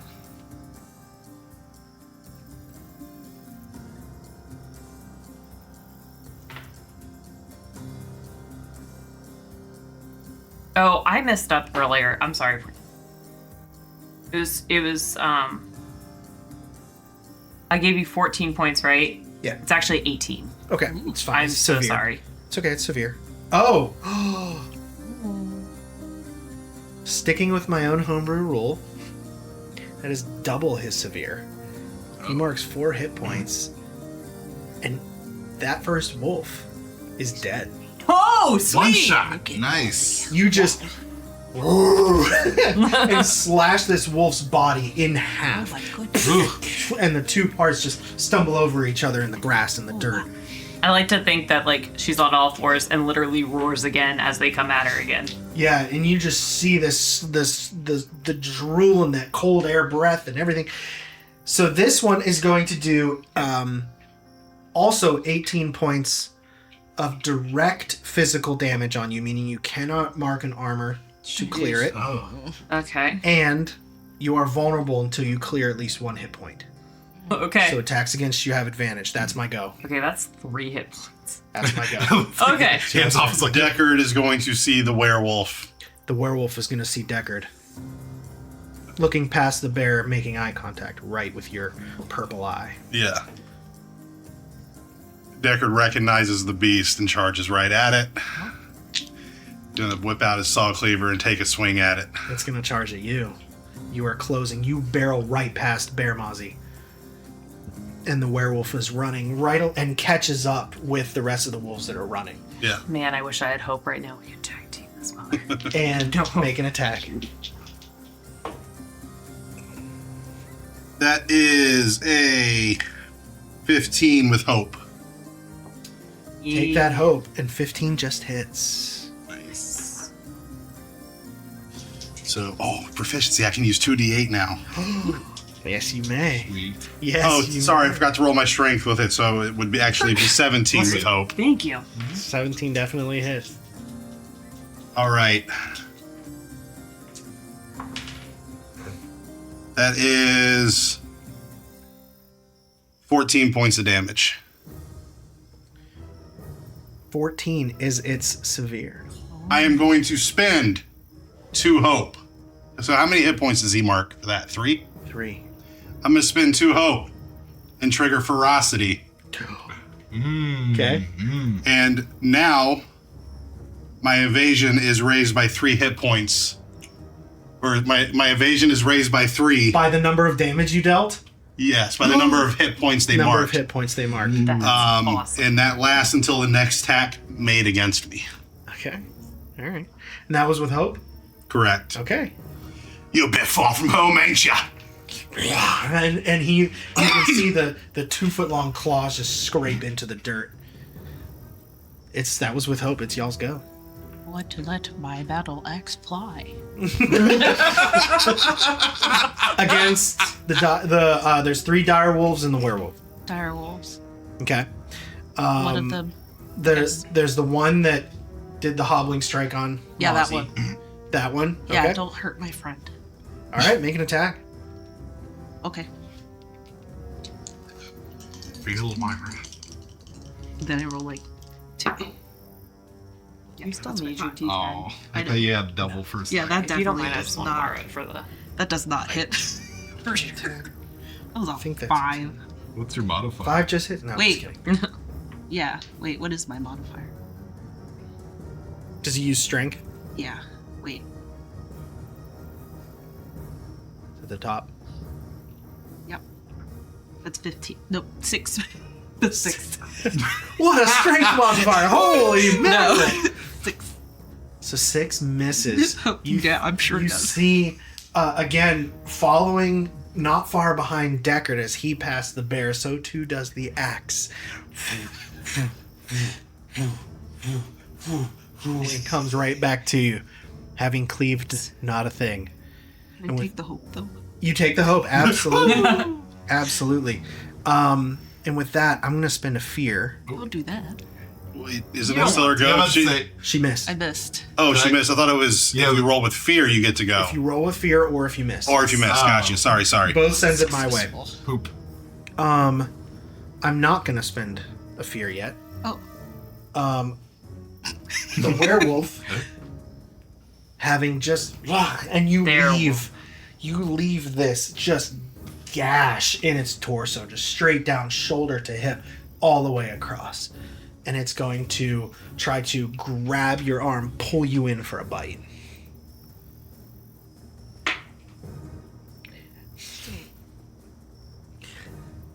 That's a 4. Yeah, no, that misses. Rolled a 2, bro. Yeah, no, that misses. And just you feel that same heat from just the ferocity that you're giving off, the breath, everything that happens. A little bit of its blood hits the leather of your jacket. You've been here before, and it tries to grab your arm to pull you in for a bite. And you, using the kinetic energy of it pulling, gives yourself into that movement and push beyond its reach and roll out of its grasp. That was a miss. That's my go. I'm gonna spend my 3 hope to get rogues dodged at +2 to my evasion. Nice. Okay. Then I'm going to charge at one of the dire wolves. Okay. What? I took the... You did? Yeah. Wait, when did I go? I activated it. You have to actually. I think you have to. Do you have to click hit on it? that. Oh, click. Oh, might be. There we go. There you go. There we go. Okay. Technology. Yeah, I know. I'm still working on that. All right.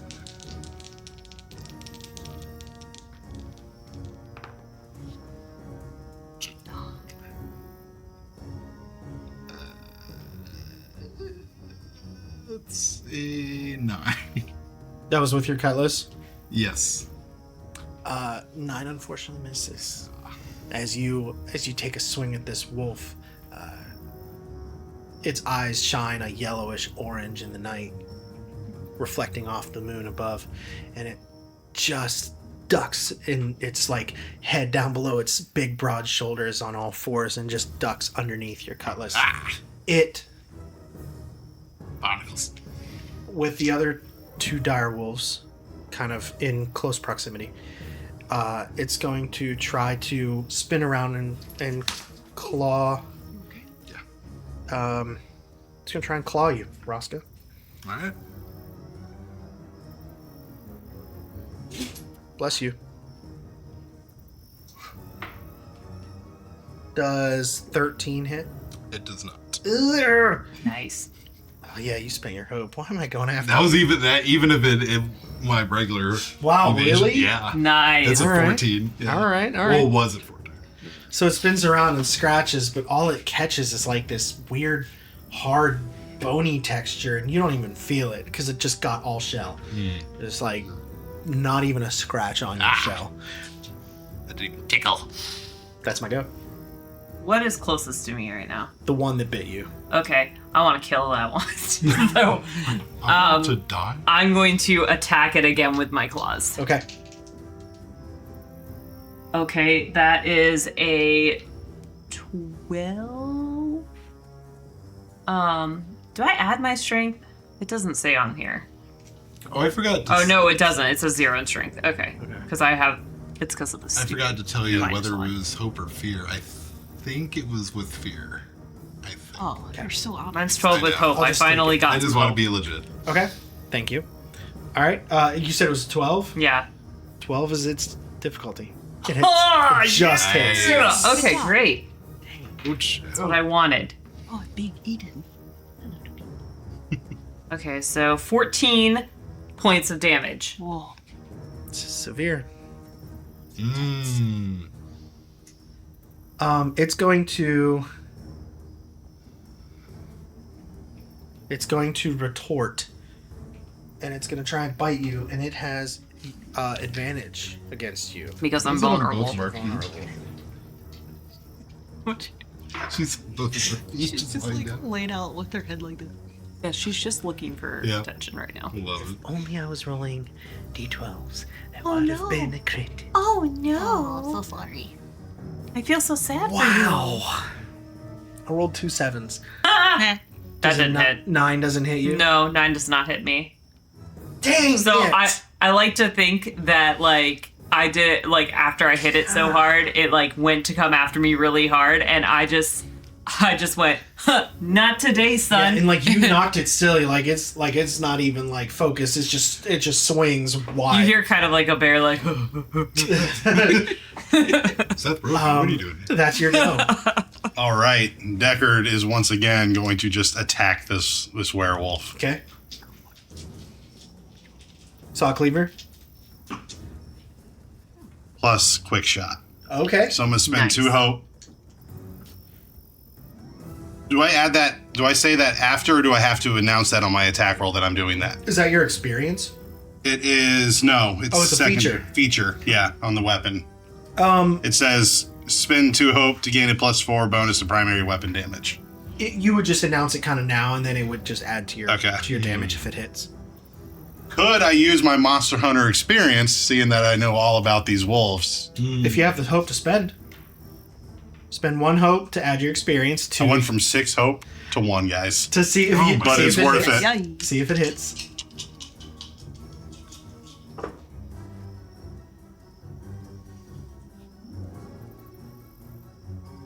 That is a 20 with hope.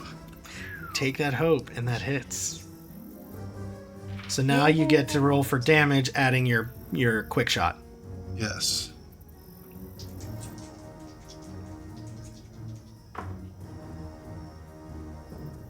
That would be 16 points of damage.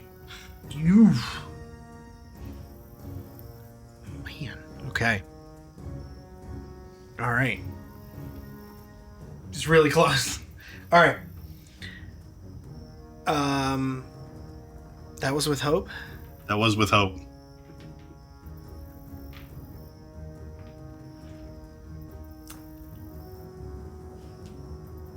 I'm gonna spend it. I'm gonna spend a fear. I'm gonna spend a fear to have it bite you. you knew it. To have it bite me. Oh yeah, Oh, okay. it's coming. 7, 7, 7. Zip. Dragon, I don't fail me now. I really need this. Stop it. Hey, Oh my goodness! Say it. I don't know. What is It's it? the same number I rolled last time. 4? A 2 plus two. 2. Yes, I that saw it misses. too. Oh, that's God, it's so frustrating. I could literally see wanna the do 20 this. from here I out. want to do this thing. So it was like right out. Wow. It must be hard for you outside of the veil like this. You leave another huge gash in his chest. A big X now lies carved into its muscle. X marks the spot. Here's y'all's go. Can I throw my axe again? You can do whatever you want. Apparently. Whatever you want. Whatever. Who you hitting? Ah. There's the direwolf that bit her, and then there's 2 extras. Oh, that thing's still alive. I'll throw it at one of the extras. Okay. That's Ooh. better-ish. Better-ish. Gosh, He's facing his foe. man. This I want to do this thing so bad. 15 with fear. 15 hits. Oh, thank goodness. Can I spend a stress or mark a stress to target an additional adversary with the same attack roll? Yeah. Do you want to hit the 2? I've seen that the before. 2 extras? I'm hitting one of the extras. So I want to hit the one that attacked Mozzie. Okay, an as extra and the one that attacked Mozzie. You got it. well. 2d10.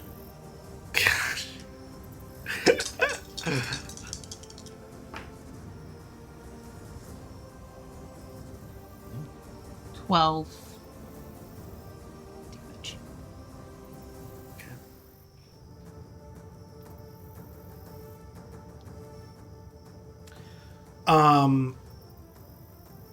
You let your axe fly And with the momentum of the axe flying and the one extra wolf, or the one that bit Mozzie, gets ready to attack her again. You think you missed again, because the axe just keeps flying effortlessly. And then it hits the second wolf and comes back to you. And then you look, and the wolf that was about to attack Mozzie with its mouth wide open, the two halves just split, and it's dead. It's most unfortunate, but necessary.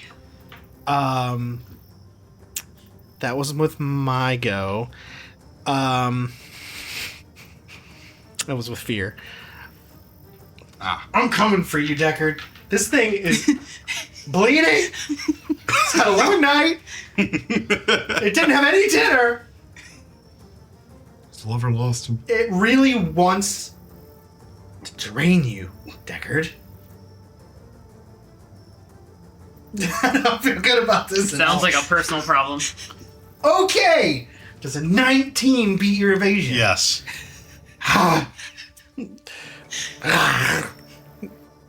Okay. He's gonna do.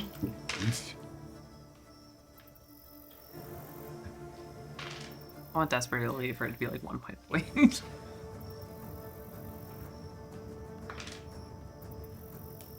Keeps rolling. I don't like that. He's gonna do 15 points of physical damage on you, and lose a hope, mark a stress, and I get to clear a hit point as it Sheesh. latches onto the side of your throat and doesn't tear. It remains. I'm gonna mark an armor to soak 1 damage. It catches some leather.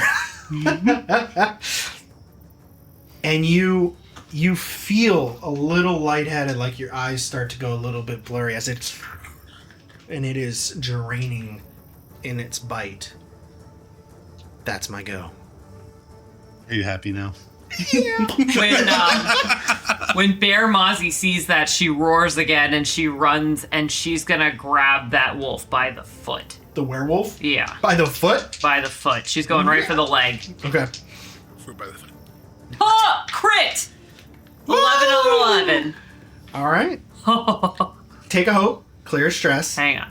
Let me also update my crit. Okay. Oh my word. I'm excited. All right, take a hope, clear stress. That's great because I have a lot of stress. And what is your damage die? I have a 2d10 plus 4. I'll get a kill one of these days. I just do all the damage. I never get the glory. That's right. I never get the glory. That's so true. All right. Go ahead and roll your 2d10 plus whatever that was. Okay. 9. Okay, so that's 14 plus 4, so 18. And it was a crit. So Yep. the 2d10, the initial 2d10 are doubled. Yeah. Or I'm sorry, are already maxed. So it's 20 on top of, what was it, 18? Mm-hmm. 38, right? 38 points of damage. What's 14 times 2? 26? 28, sorry. And you did 38?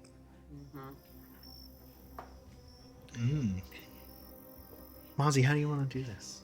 The floor is yours, I should Okay, say. so Trying to coin Mozzie, that. Just hold the Mozzie arms up sees for her us. friend hurt, and she is furious. She roars and she like gallops over and sees that werewolf and just grabs it by the leg and starts shaking it like a dog shakes a toy, and just throws it against the tree Okay. until that sucker's dead.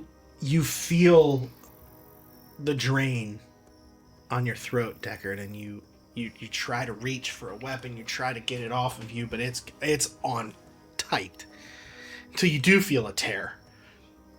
And you kind of drop to a knee and look up, and you can see Bear Mozzie making quick work of the werewolf, flinging it into a tree. It hits at the tree right at its back and falls down to the ground. The light leaves its eyes.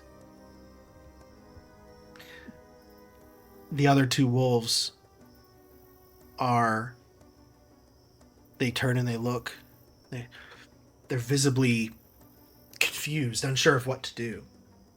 They don't have their master. It's y'all's choice. What do you want to do? Well, Deckard's upset that he didn't get to kill the wolf, so he's going to kill one of these other wolves. Do it. Yep. So I'm going to go attack one of the wolves.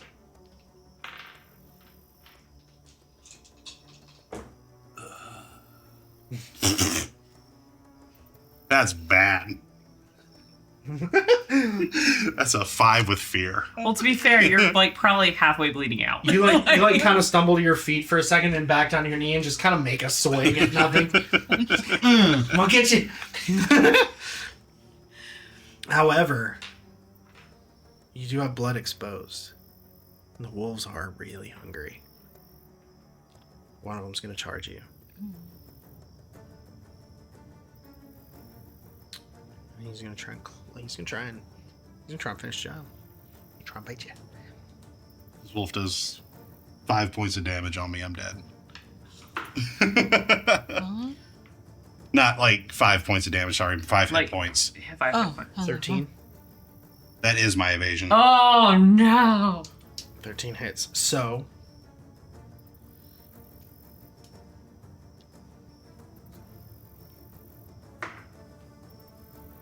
it's going to do 9 points of damage on you. Okay. And because there's another wolf in range, I get a fear. That's my go. All So right. how low are you? I've got 4 hit points marked out of 7. Out of 7? Yes. Am I close enough to Deckard to touch him? You can run up to him. Can I run up to him? Mhm. So I run up to him. Okay. And I touch his arm. As you run up to Deckard, I'm going to spend No, 2 I don't fear. wanna.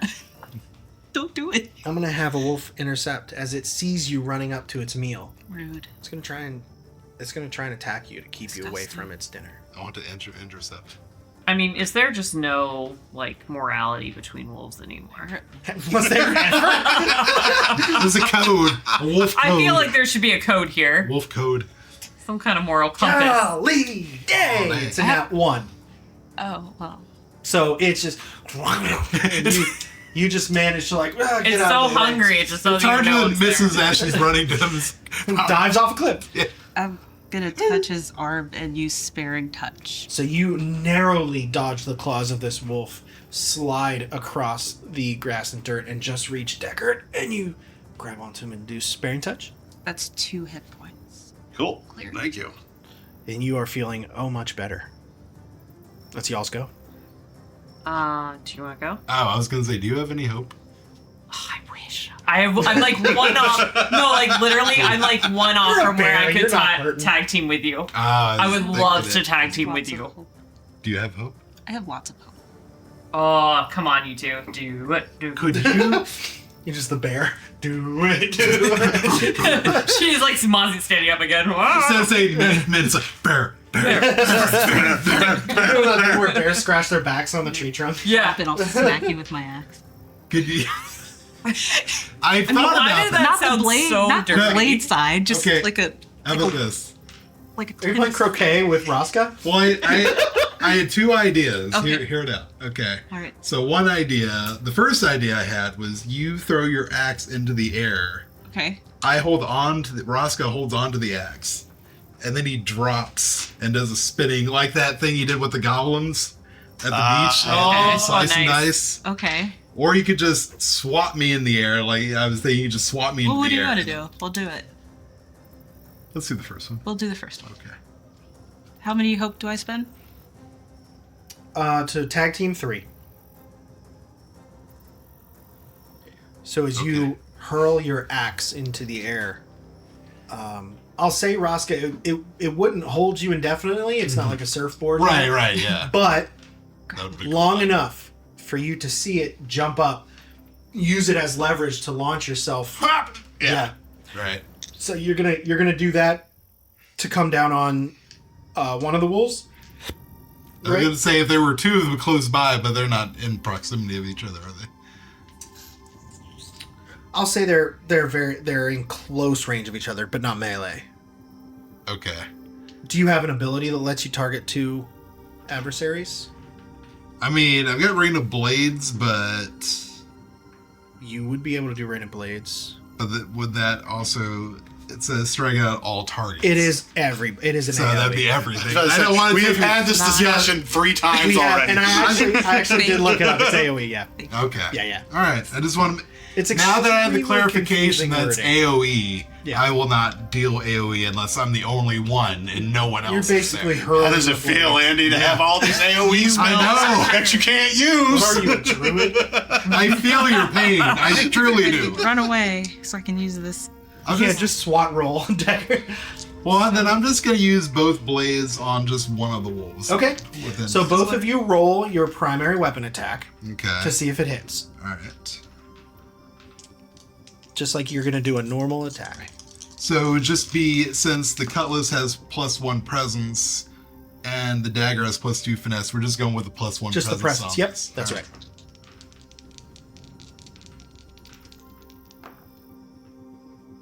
So the two of you decide whose roll to go with. I have a 9 with hope. I have 11 with hope. So you want to go with the 11? Yeah. No, what the 9? No. Well, it depends on hope or fear. You might want to, if they're both really high, you could take the lower of the two, depending on if it's with hope or fear. However, 11 still misses. That Boo. sucks. So you do have this glorious moment Yeah. where with axe aflight, This is the tree situation all over. Roska jumps up, grabs the axe, and uses the spinning momentum to launch himself down. And coming down with the cutlass, the wolf, you actually miss because the wolf decides to charge Deckard and runs right out of where you were coming down to. He's so mad that he missed twice. That he missed twice. I feel like he's taking it out on you. I feel like he's taking it out You on have you. blood on you. It's not going to attack It's the bear. wolf's fault. It's the wolf's fault. Blame the wolf. Blame the wolf's bloodlust. Gosh. It's gonna. I'm just kidding, man. I'm just I kidding. know. It's going to. I'm sorry. That's not that. I'm going to mark. Estrés.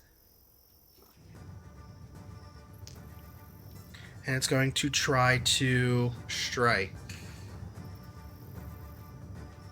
Decard. And it's going to mark a second stress to add its experience. Blood sense. To the roll. It's an odd currency. Doesn't matter. That's another nat 1. Oh, What's happening? Dude, Oh, attack him. Deckard's gonna retaliate. Yeah. I am so please. mad. buddy. That would have been a +5 to the roll. It could have been so many other numbers. Yeah, I'm gonna retaliate. I'm burning this dice box. You cursed my box. Yes, I did. The answer is we all need dice towers.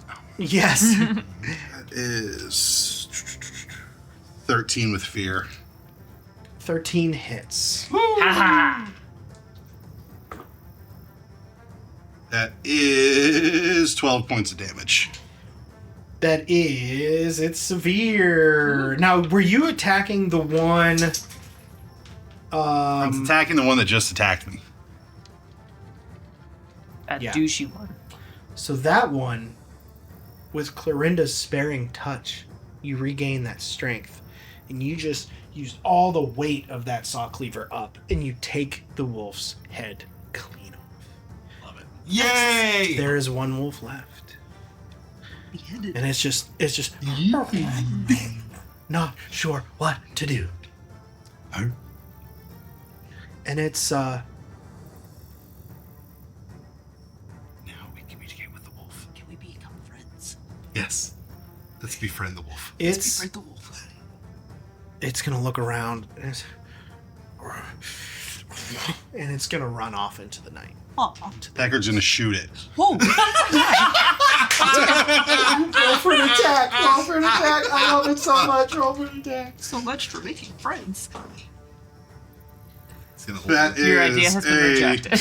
He's gonna hold Yeller it. Denied. What is that? Decker, need don't know glasses. Yeller die. That is a 13 with fear. Okay, 13 with fear. That hits, my friend. That is 9 points of damage. That is 9 as it's severe. You just- hang on, wait a minute. And you just see, like, the front of it drop and grind into the You're like, dirt, "Whoa, and the that's rest of it fall down dead into the ground. And it is dead. Decker's just going to stand up, breathing heavy, and just walk over to the werewolf's corpse and just take out his saw cleaver. And he begins just repeatedly hacking at its corpse, just angrily. No words, just grunts, screams. After a moment, you stop and you realize that right above you in the branches of that tree is a very scared young fawn watching you get covered in more and more blood and chunks. He's even more scared now because my purple eye is no longer purple. Oh dear. As you hack into this thing, you feel flesh, then meat, then bone, and then dirt. As you have hacked all the way through the body of this werewolf. He's not even going to acknowledge the what is it? The fawn? Fawn. Fawn. And he's not even going to acknowledge it. He's just going to turn around and just walk away from the group. Mozzie is gonna drop bear form, and so she just slowly like gets back into form. But is it okay if like she's? I know I usually have to mark a stress for this, but is it okay if she just remains tall for a moment so she can help the fawn down? If you want, If not, I can. if you want to use your ability to go beyond your natural height, you have to use your Okay. ability. Yeah. Well, then I'm gonna mark a stress, and I'm gonna have gone out of beast form, but I'm back as Mozzie, and I'm just gonna go over to the fawn, and I'm gonna be like, "It's okay now. You're safe. I promise." The way I see it is he's looking down at Deckard and he just watches him walk off. And then you just come into view, like eye level with him. Oh, hi! It's okay. It's okay. You're safe now. Who are you? I'm Mozzie. I was the bear, I, but I'm not now. I saw that. Or am I? Holy. I almost died. Yeah, you're really lucky we came along. Can I help you from this tree? I guess. Just gonna reach out her hand and let him kind of like step down onto her leg, and she's gonna help him get down. He's gonna step down on the ground. Thanks. You're welcome. I was a goner if you guys didn't show up. Where's your guy? Is your guy okay? I'm gonna look over at him, at Deckard, and His back is to you. He's not looking at any of you. Are you very he'll far be away? okay in time. I'm just away from the group. I don't know how far away I am. Okay. He'll be okay in time. Oh, I don't know if you guys have seen anything like that before, but there was no wolf. There was a wolf, but not a normal one. It was definitely a first for me too. Well, where's It was a werewolf. Curse. I thought that was just myths, legend. No. It's from the Sorrowlands. The forest. Yes. It's an awful place. I didn't think anybody still lived near there. Nobody does live there. They're all dead. Did you turn around at all, or are you just saying this all? I had turned around at this Okay. point, yes. I That's, still, for my some eyes reason, still that's red. more menacing to me. What would bring him this far north? This is the first one I've seen outside of the Sorrowlands. That's not good. Where's my? He's looking around. Where is it? Where is it? Oh. And he leans down at the base of the trunk and picks up a small leather pouch. It's like, oh, good. Ties it to his belt. Thank you. I didn't think anybody was gonna be coming up this way this late. I'm sorry. I'm no money. What's That's your okay. name? Griff. Griff. Griff Odysseus. Griff, yes. It's a pleasure. Nice to meet you. Who are you? What should I call you? What are your names? Well, Griffey, we are the Veil Wardens. It's a big name. But We ward simply, vans. we all each have names. I'm Mozzie. And this is Deckard. And this is Clorinda. And this is I'm Raska. Raska. Scourge of the Seas. And we have another one named Bubba, but he's not with us tonight. He's betrothed. Oh, okay. Yes.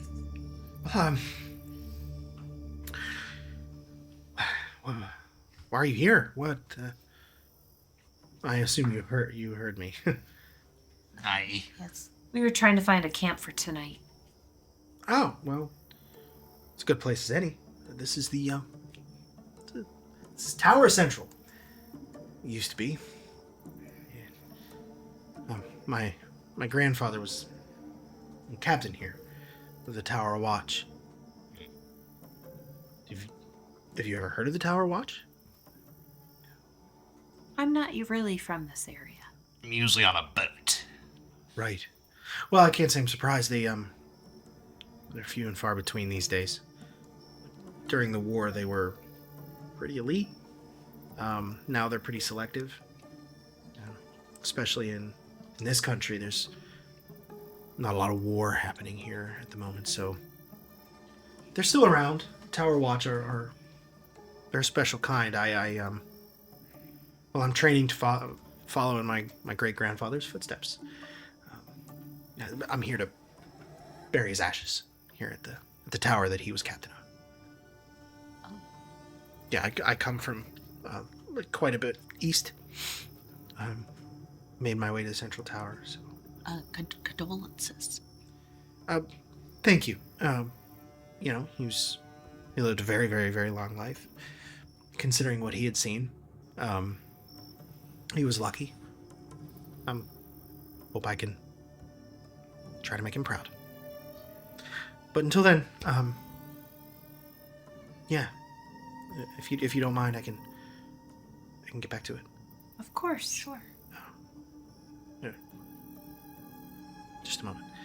He's gonna take the pouch. He's gonna undo it, and there's kind of a near the tower. There's a little clearing of land, pretty much just about 20 to 30 feet to the right of you all, right behind the tower at the back. It's a small clearing of land with a couple of headstones. It's where they would bury their casualties in times of war. He goes over, and there's kind of a like a squared off one, flat top stone surface. And as he opens the pouch, he takes a deep breath, closes it back up, sets it on the podium, and he takes out a candle, some flint, and a bit of wax. Lights the candle, melts the wax to essentially affix the top of the pouch to the stone on the pedestal. Mozzie's gonna walk over and she's gonna look at him and smile, and she's going to use Wild Touch to make vines and have it kind of just like grow up with like a little bit of a flowery bush. While the wax is still liquid, takes out a little iron stamp, puts it on the wax, and under his breath says, "From fire was forged, to ash may rest. Pass through Veil thine holy crest. Across age and time forgotten not. From captains to captives, as one to rot." And he leaves the stamp there until the wax dries. Can you say that all one more time? Sorry. From fire? Well, I'll text it to you. Okay. I'll text it to you. Well, that's done. I lay no claim to the structure. You're welcome to it, a shelter. It hasn't been occupied for quite some time, not since the Trock War. During Cytheria's temporary involvement in that war, I understand it fell way back then, so I hope it serves you well, and I'll best be on my way. Try to get out of here before anything else tries to eat me. Well, you can stay here tonight with us if you need to. That may not be the worst idea. You've all proven much more capable than me at fighting away monsters of the night. So if you don't mind, I might actually stay. Might as well. It's fine by me. So, as you head into the tower, you look up and you see the stars above. There's no roof left in the tower, but it's a cylindrical structure, straight up. There's a few levels to this tower. They were pretty robust. It's bigger on the inside than it looked on the outside, I'll say that. It's the TARDIS. Like, some of the guard would even like, who were assigned here would even live here during wartime. And when you head in at the base level, you see like old like flour sacks that they would stack up for barricade. Some old rusted weapons given away to time and element. Would you like to explore the tower a little bit before you turn in? I would, because I'm nosy. You are very nosy. Well, who would like to go up to the first level? I'll go. Okay. You head in. First of all, who would like to be in charge of starting the fire? I can do that. I have wild touch. That's right, you can just make fire. I can just make it. So nice to have a druid in the group. Roska, as you head up to the first level, the stairs go with the shape of the structure, kind of bent up and around. Yep. Very lighthousey. You see a shield with a crest imprinted on the steel. You saw the same crest out front above the tower entrance. So it's a crest of the Tower Watchman. It is a advanced round shield. And it is an official piece of equipment. If one of you would benefit from a shield, you may keep it, or you can hang on to it until you can sell it. It's up to you. But you find an advanced round shield. Okay. You also find under some boards, some wooden boards, you see, you think it's like a bottle of like ale at first. It's glass, dirty, but there's liquid inside. And if you would like to make a knowledge roll to see if you can discern what this liquid is. It's either a potion or Kool-Aid, depending on my roll. Kool-Aid. It's ecto cooler. Oh, One can only hope. if only. Oh, that brought me back. 7. With hope? Take the hope. Woo! Almost got all my hope back. It's good. You're feeling very hopeful that if you were to drink this, it may not kill you. Oh. But there's no label. You're not entirely sure. what this may be. Maybe one of your companions might know, but you're not sure. Mm. In fact, you see not one, but 3 unlabeled Ooh. bottles of something. And you're just not sure yet. Oh. So you're, Save this for later. you're welcome to dictate to your companions to see who may decide. Try to discern what these are. We'll do that. How about second level? Do you want to head on up, or does anybody else want to Decker's going straight to the top just to be away from everybody. straight to the top? Yeah. On your way, as you step up to the second level, your foot catches on something, and you look down, and it is a skeletal hand that your foot had kind of slipped into as it was grippage. As you look around, you see a skeleton that got trapped under a fallen beam. He has on him, on his belt, a bag of gold. I'll take that. And a letter that reads, "To be delivered to the captain of Tower Central for the sum of 1 bag of gold. My king, the forces are advancing from the west, not from the south as expected. I intercepted one of their guards, threatened his life, and he gave up their plans. We hope to have aid from Rawl in the early waking hours, but their general has proven difficult, apprehensive even to his allies.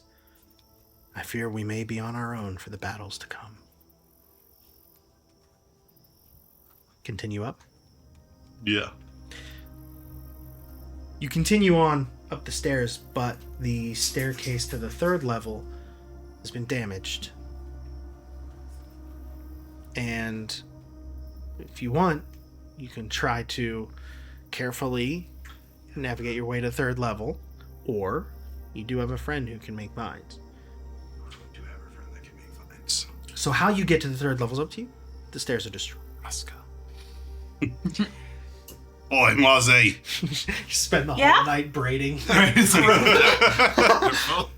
These stairs are a bit dangerous. You think your vines could hold me? No.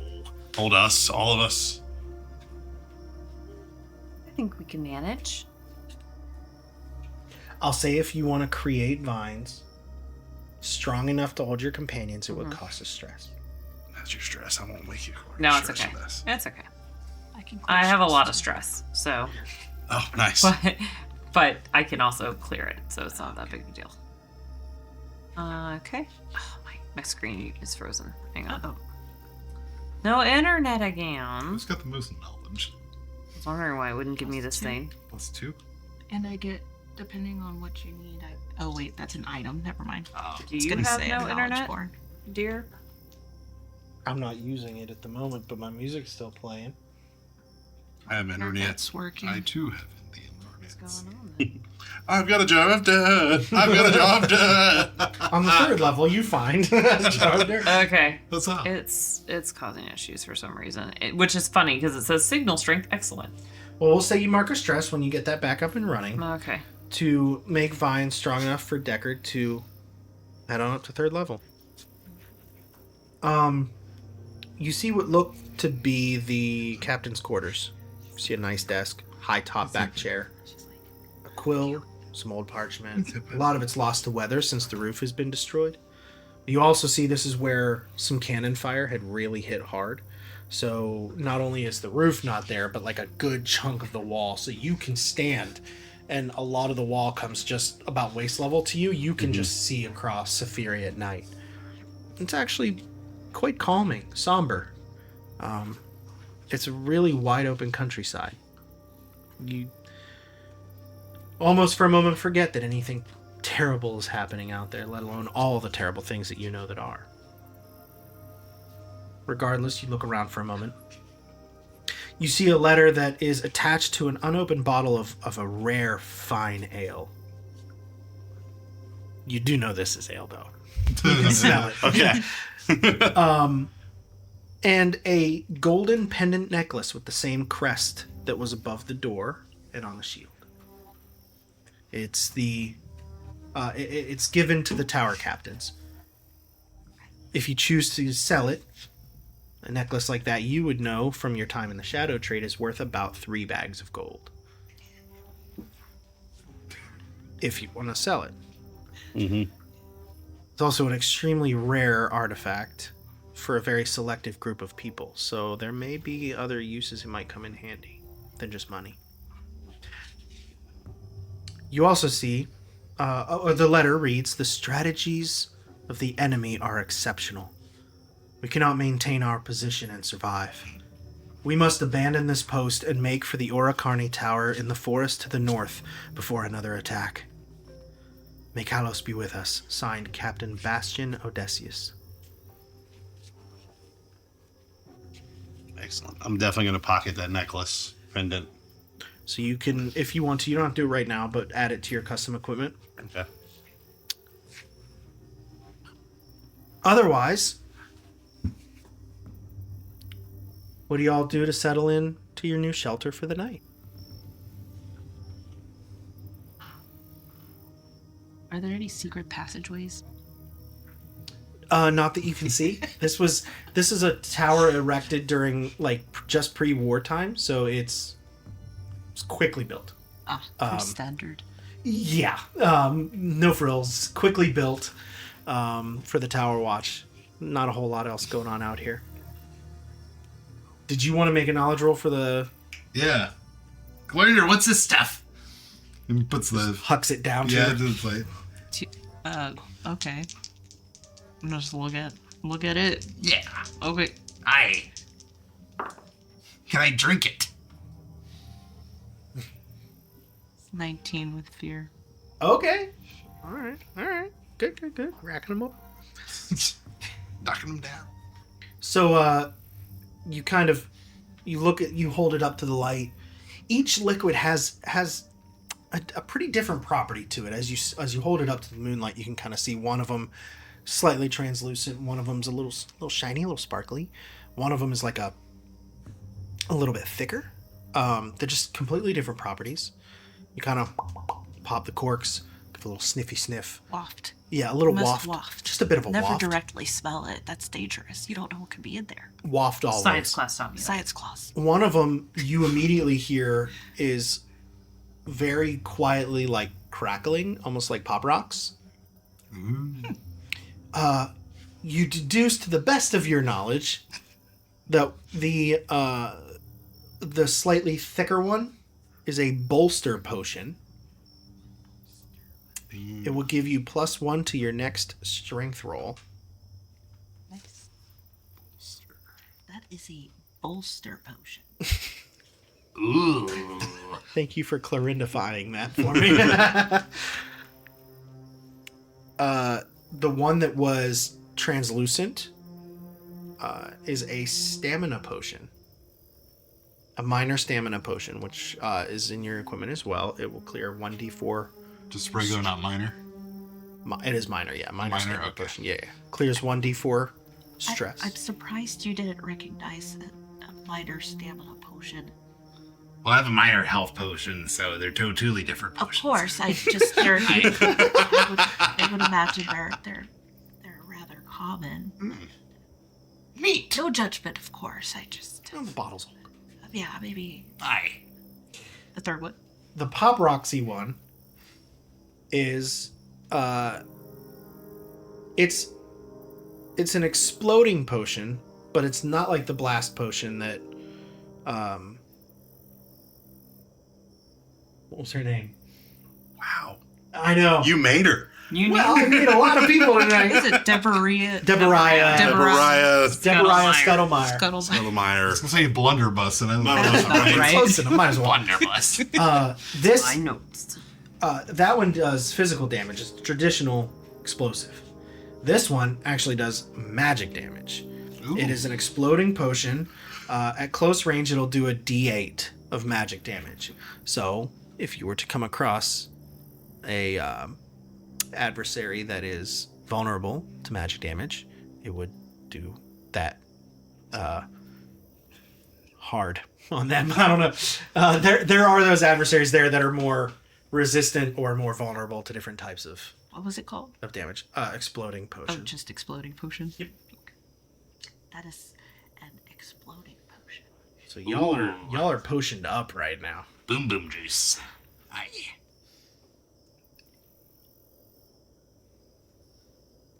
And with that, the Yay. fire crackles on. I was worried for a second. The fire crackles on. Stars overhead. What are you doing for the night, Deckard? Deckard he's still up top. He's just going to be away from the group. He kind of let himself go there for a second. And he doesn't want people to see him like this. Because you know how bad that could end up turning out. So he's going to be left alone with his thoughts. And just sleep. Quiet country night rests ahead over the central tower of Zephyria. Turn in for the night. Plan to hang tight here until Bubba can rejoin. Press on the road ahead in the morning. And we will get to that next week. Thank you for joining us on this week's episode.